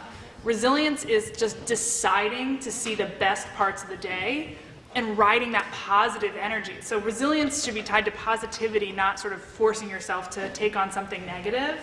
And so like at the end of every single day, I write down what was something I put energy into, what was a success that I found, and what did I make progress on? And none of the questions are about setbacks. And my success could be like, I liked my shoes today. It doesn't have to be a big success, but it gets you focusing on the good stuff. And so resilience tied to positivity. Thank you. I would say, well, one, I'm so excited for you. Thank you. And never give up. Never, ever, ever give up. That's it. And that's resiliency, having a vision, because you can do it. Thank you. So I'm not gonna, you guys have said everything that's amazing. I am going to say something that's a little controversial, but I would also say, not that you don't ever give up, because I agree with that, for sure. But especially when you are starting out young or starting a new thing, don't feel like you have to do the thing you set out to do today forever. Because it can be a jump start to something else. It can be that there's this, and I'm going to do this. There's all kinds of things that come down the path for you. And I've learned from my career path, sometimes, I thought I wanted this, but I don't. And it's time to say, I don't want that anymore, and to go do something else. And that does sometimes mean you have to take a step backwards. Sometimes it's the decision you're making, like, I don't want to do this sometimes. Sometimes the universe throws something at you, and it's just not going to work. And that's when you never give up as well. Maybe it was this one spoke in the wheel, but I'm going to keep driving that car forward. Keep going, but also be open to change. Thank you. Okay, we have about 5 minutes left. I see Abby and I see Diane. So Abby, why don't you go first? Rosie, do you mind passing the mic? I have it. I can't go to the back. Thank you, Amy. Hi, my name is Abby Khan. I'm the chef and owner of the Bake School, and I teach in person in virtual pastry classes. And I actually started the business during the pandemic, so for full-time and also kind of continue my passion of teaching classes that I love. I'm also a new mom, so the moms on the panel, there's a few, at least two. What is your advice for someone who's just starting a business and also now having with keeping a small person alive? This one speaks to me because a lot of you have had to hear Sophie today and have seen her. So the little infant walking around or being carried around, toddling now, is mine. And I think that as a female entrepreneur and a lot of solo entrepreneurs here, maternity leave in America is really, really something, especially when you run your own business. So we all need to collectively put our minds together and change that for the next generation. But I think it's showing yourself a little bit of grace. Like I had a shorter than normal maternity leave, but I also the beautiful part about being an entrepreneur is you also get to create and throw out your own rules. So if somebody needed me at a photo shoot or wanted me at an after hours event, it was like, great, I can do that, but I'm still on a hybrid maternity leave. So if you want me, you get Sophie too, and it's a package deal. So figuring out, and you know what, like the beauty of who we work with is all of the clients are either mothers themselves or are really understanding of that predicament.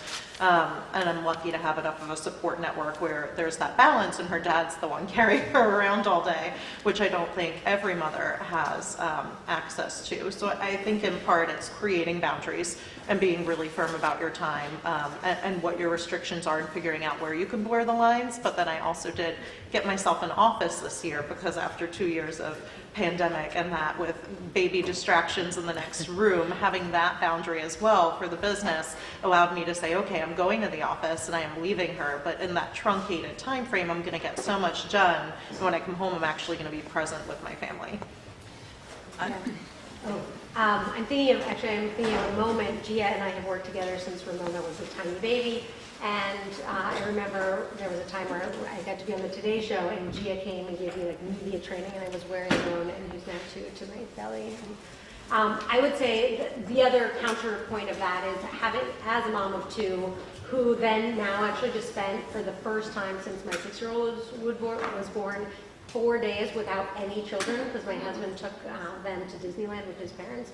I am so much more productive now as a parent. Like those 4 days, I don't know. It's just like I think back to what Emily was saying and finding the positive. There are a lot of tough moments, but I knew that being a parent was important to me, and also I know that Ramona is important to me. And I think that means I say no to a lot of things that don't feel as important as either one of those two things. So for me, it's a real. It brings a lot of clarity and it crystallizes when I say yes or when I say no. And I'm also someone who's, for better or worse, I'm sure everyone will say don't do that, but it works for me, is like there are some nights where I don't sleep as much and it just, I put in the time at night because that's when I have it, and it's not sustainable, but also they're young for a few years. Like the 2-year-old is the challenge right now, and my 6-year-old is super easy. So it's a few years of really sort of, it's like the marathon of those couple of years, but it's so worth it for me. All right, we're almost out of time. Diane, do you want to ask a very quick question, and then we're going to wrap it up? Thank you. Hi, Diane Holtaway with Erwin Bakery. If you haven't tried a Hungarian pastry yet, I think they're going to be on the dessert table, so please do. But amazing panel. Thank you so much. I think it was Nicole that mentioned you need to have a business plan. I certainly agree with that, but business plans are fluid, right? I mean, things happen. I was just out of curiosity. How many of you in your businesses, in your careers, followed that business plan and slowly grew the business versus getting that big break? Did you guys have a big break somewhere, or did it just happen according to plan, slowly and methodically? Yeah, so when I first created a business plan before we opened the first Hip City Veg, and we opened I knew how many forks I was going to have in the building at any given moment. Like that's how detailed I was in it. And then we opened to incredible success, and that whole business plan went out the window. I had to. I was in the business. I slept on the floor in the basement trying to, in between. It was crazy. And then had to rework that business plan after I got my feet back on the ground and figured out how much food I really did need and what supplies I really did need. But if I didn't have something, if I hadn't thought about the numbers, you know, so much over a couple years while I was creating that. I don't know if I could have really gotten through that initial, that first challenge as soon as I opened my door. So it gave me something to go off on. And then I created another one. I just did another business plan. You know, I just reworked it because the pandemic pummeled our business completely. So I had to go, oh my God, I'm now a delivery company more than anything, which has completely changed my finances. So I'm constantly reworking it with my CFO. We're going through this. I mean, I'm really looking at it on a weekly basis at this point. You know, I reworked it again because we're going to go out for a capital raise in a year probably, so we can truly go national. So I say have a business plan. Nothing can replace it because you need to know where you want to go if you're going to get even close to that, right? But if you don't have a vision, then what's going to happen is circumstances are just going to kind of throw you this way and that way, and you're like, what am I doing this for? Where am I going, right? Because those challenges are going to come. And just another note, if you're at all ambivalent about what you're doing, in business, I just don't know. I couldn't do it if I was like, well, I want to do this, I'm not sure about that. You have to have a burning desire, in my opinion, with an attitude that you're never going to give up, because business, there's no way to make it easy. There's no way to find the balance between life and work-life balance. I don't even, when people ask me about work-life balance, I'm like, it's integration, really. You can compartmentalize, right? So I compartmentalize my 5 to 8 p.m. I don't answer the phone because I have to be with my 4-year-old son, you know, after he gets out of school, preschool. So you can do that, but, you know, I just sort of let go of this idea that I'm going to find any sort of balance in this whole thing, because being an entrepreneur is one of the most difficult challenges, I think, out there. I'm actually going to thank everybody on the panel for being here today.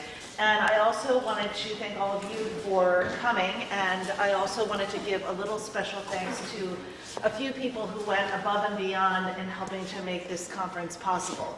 So I'm going to start with, I have some phones. I do want to thank Foxglove Communications for all their work. One of these is for state agents. Thank you so much. Those are beautiful. These are really fun. I know, green as well. Those are special. Robin, thank you so much. Robin is the Executive Director of Sisterly Love and Les Dames Escoffier with Jill.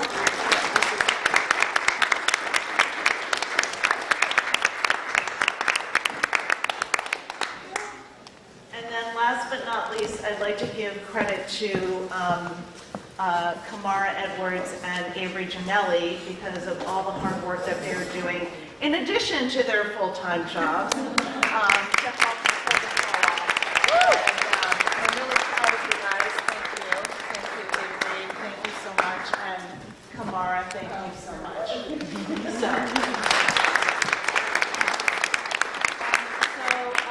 I know everybody is chomping at the bit to have a cocktail and get to the party, but we do need a few minutes to set up, and we are having the second session. If you signed up for Shola's holistic self-care routine for women on the go, we have that session, as well as Diageo's session, a cocktail demo, which will be right over there by the Johnny Walker sign. Anybody who needs to make phone calls, use the restroom, convene with everybody else, feel free to mingle, but we'll be converting the room so that we could all enjoy food by some of our most talented female chefs in the city. Thank you, everyone.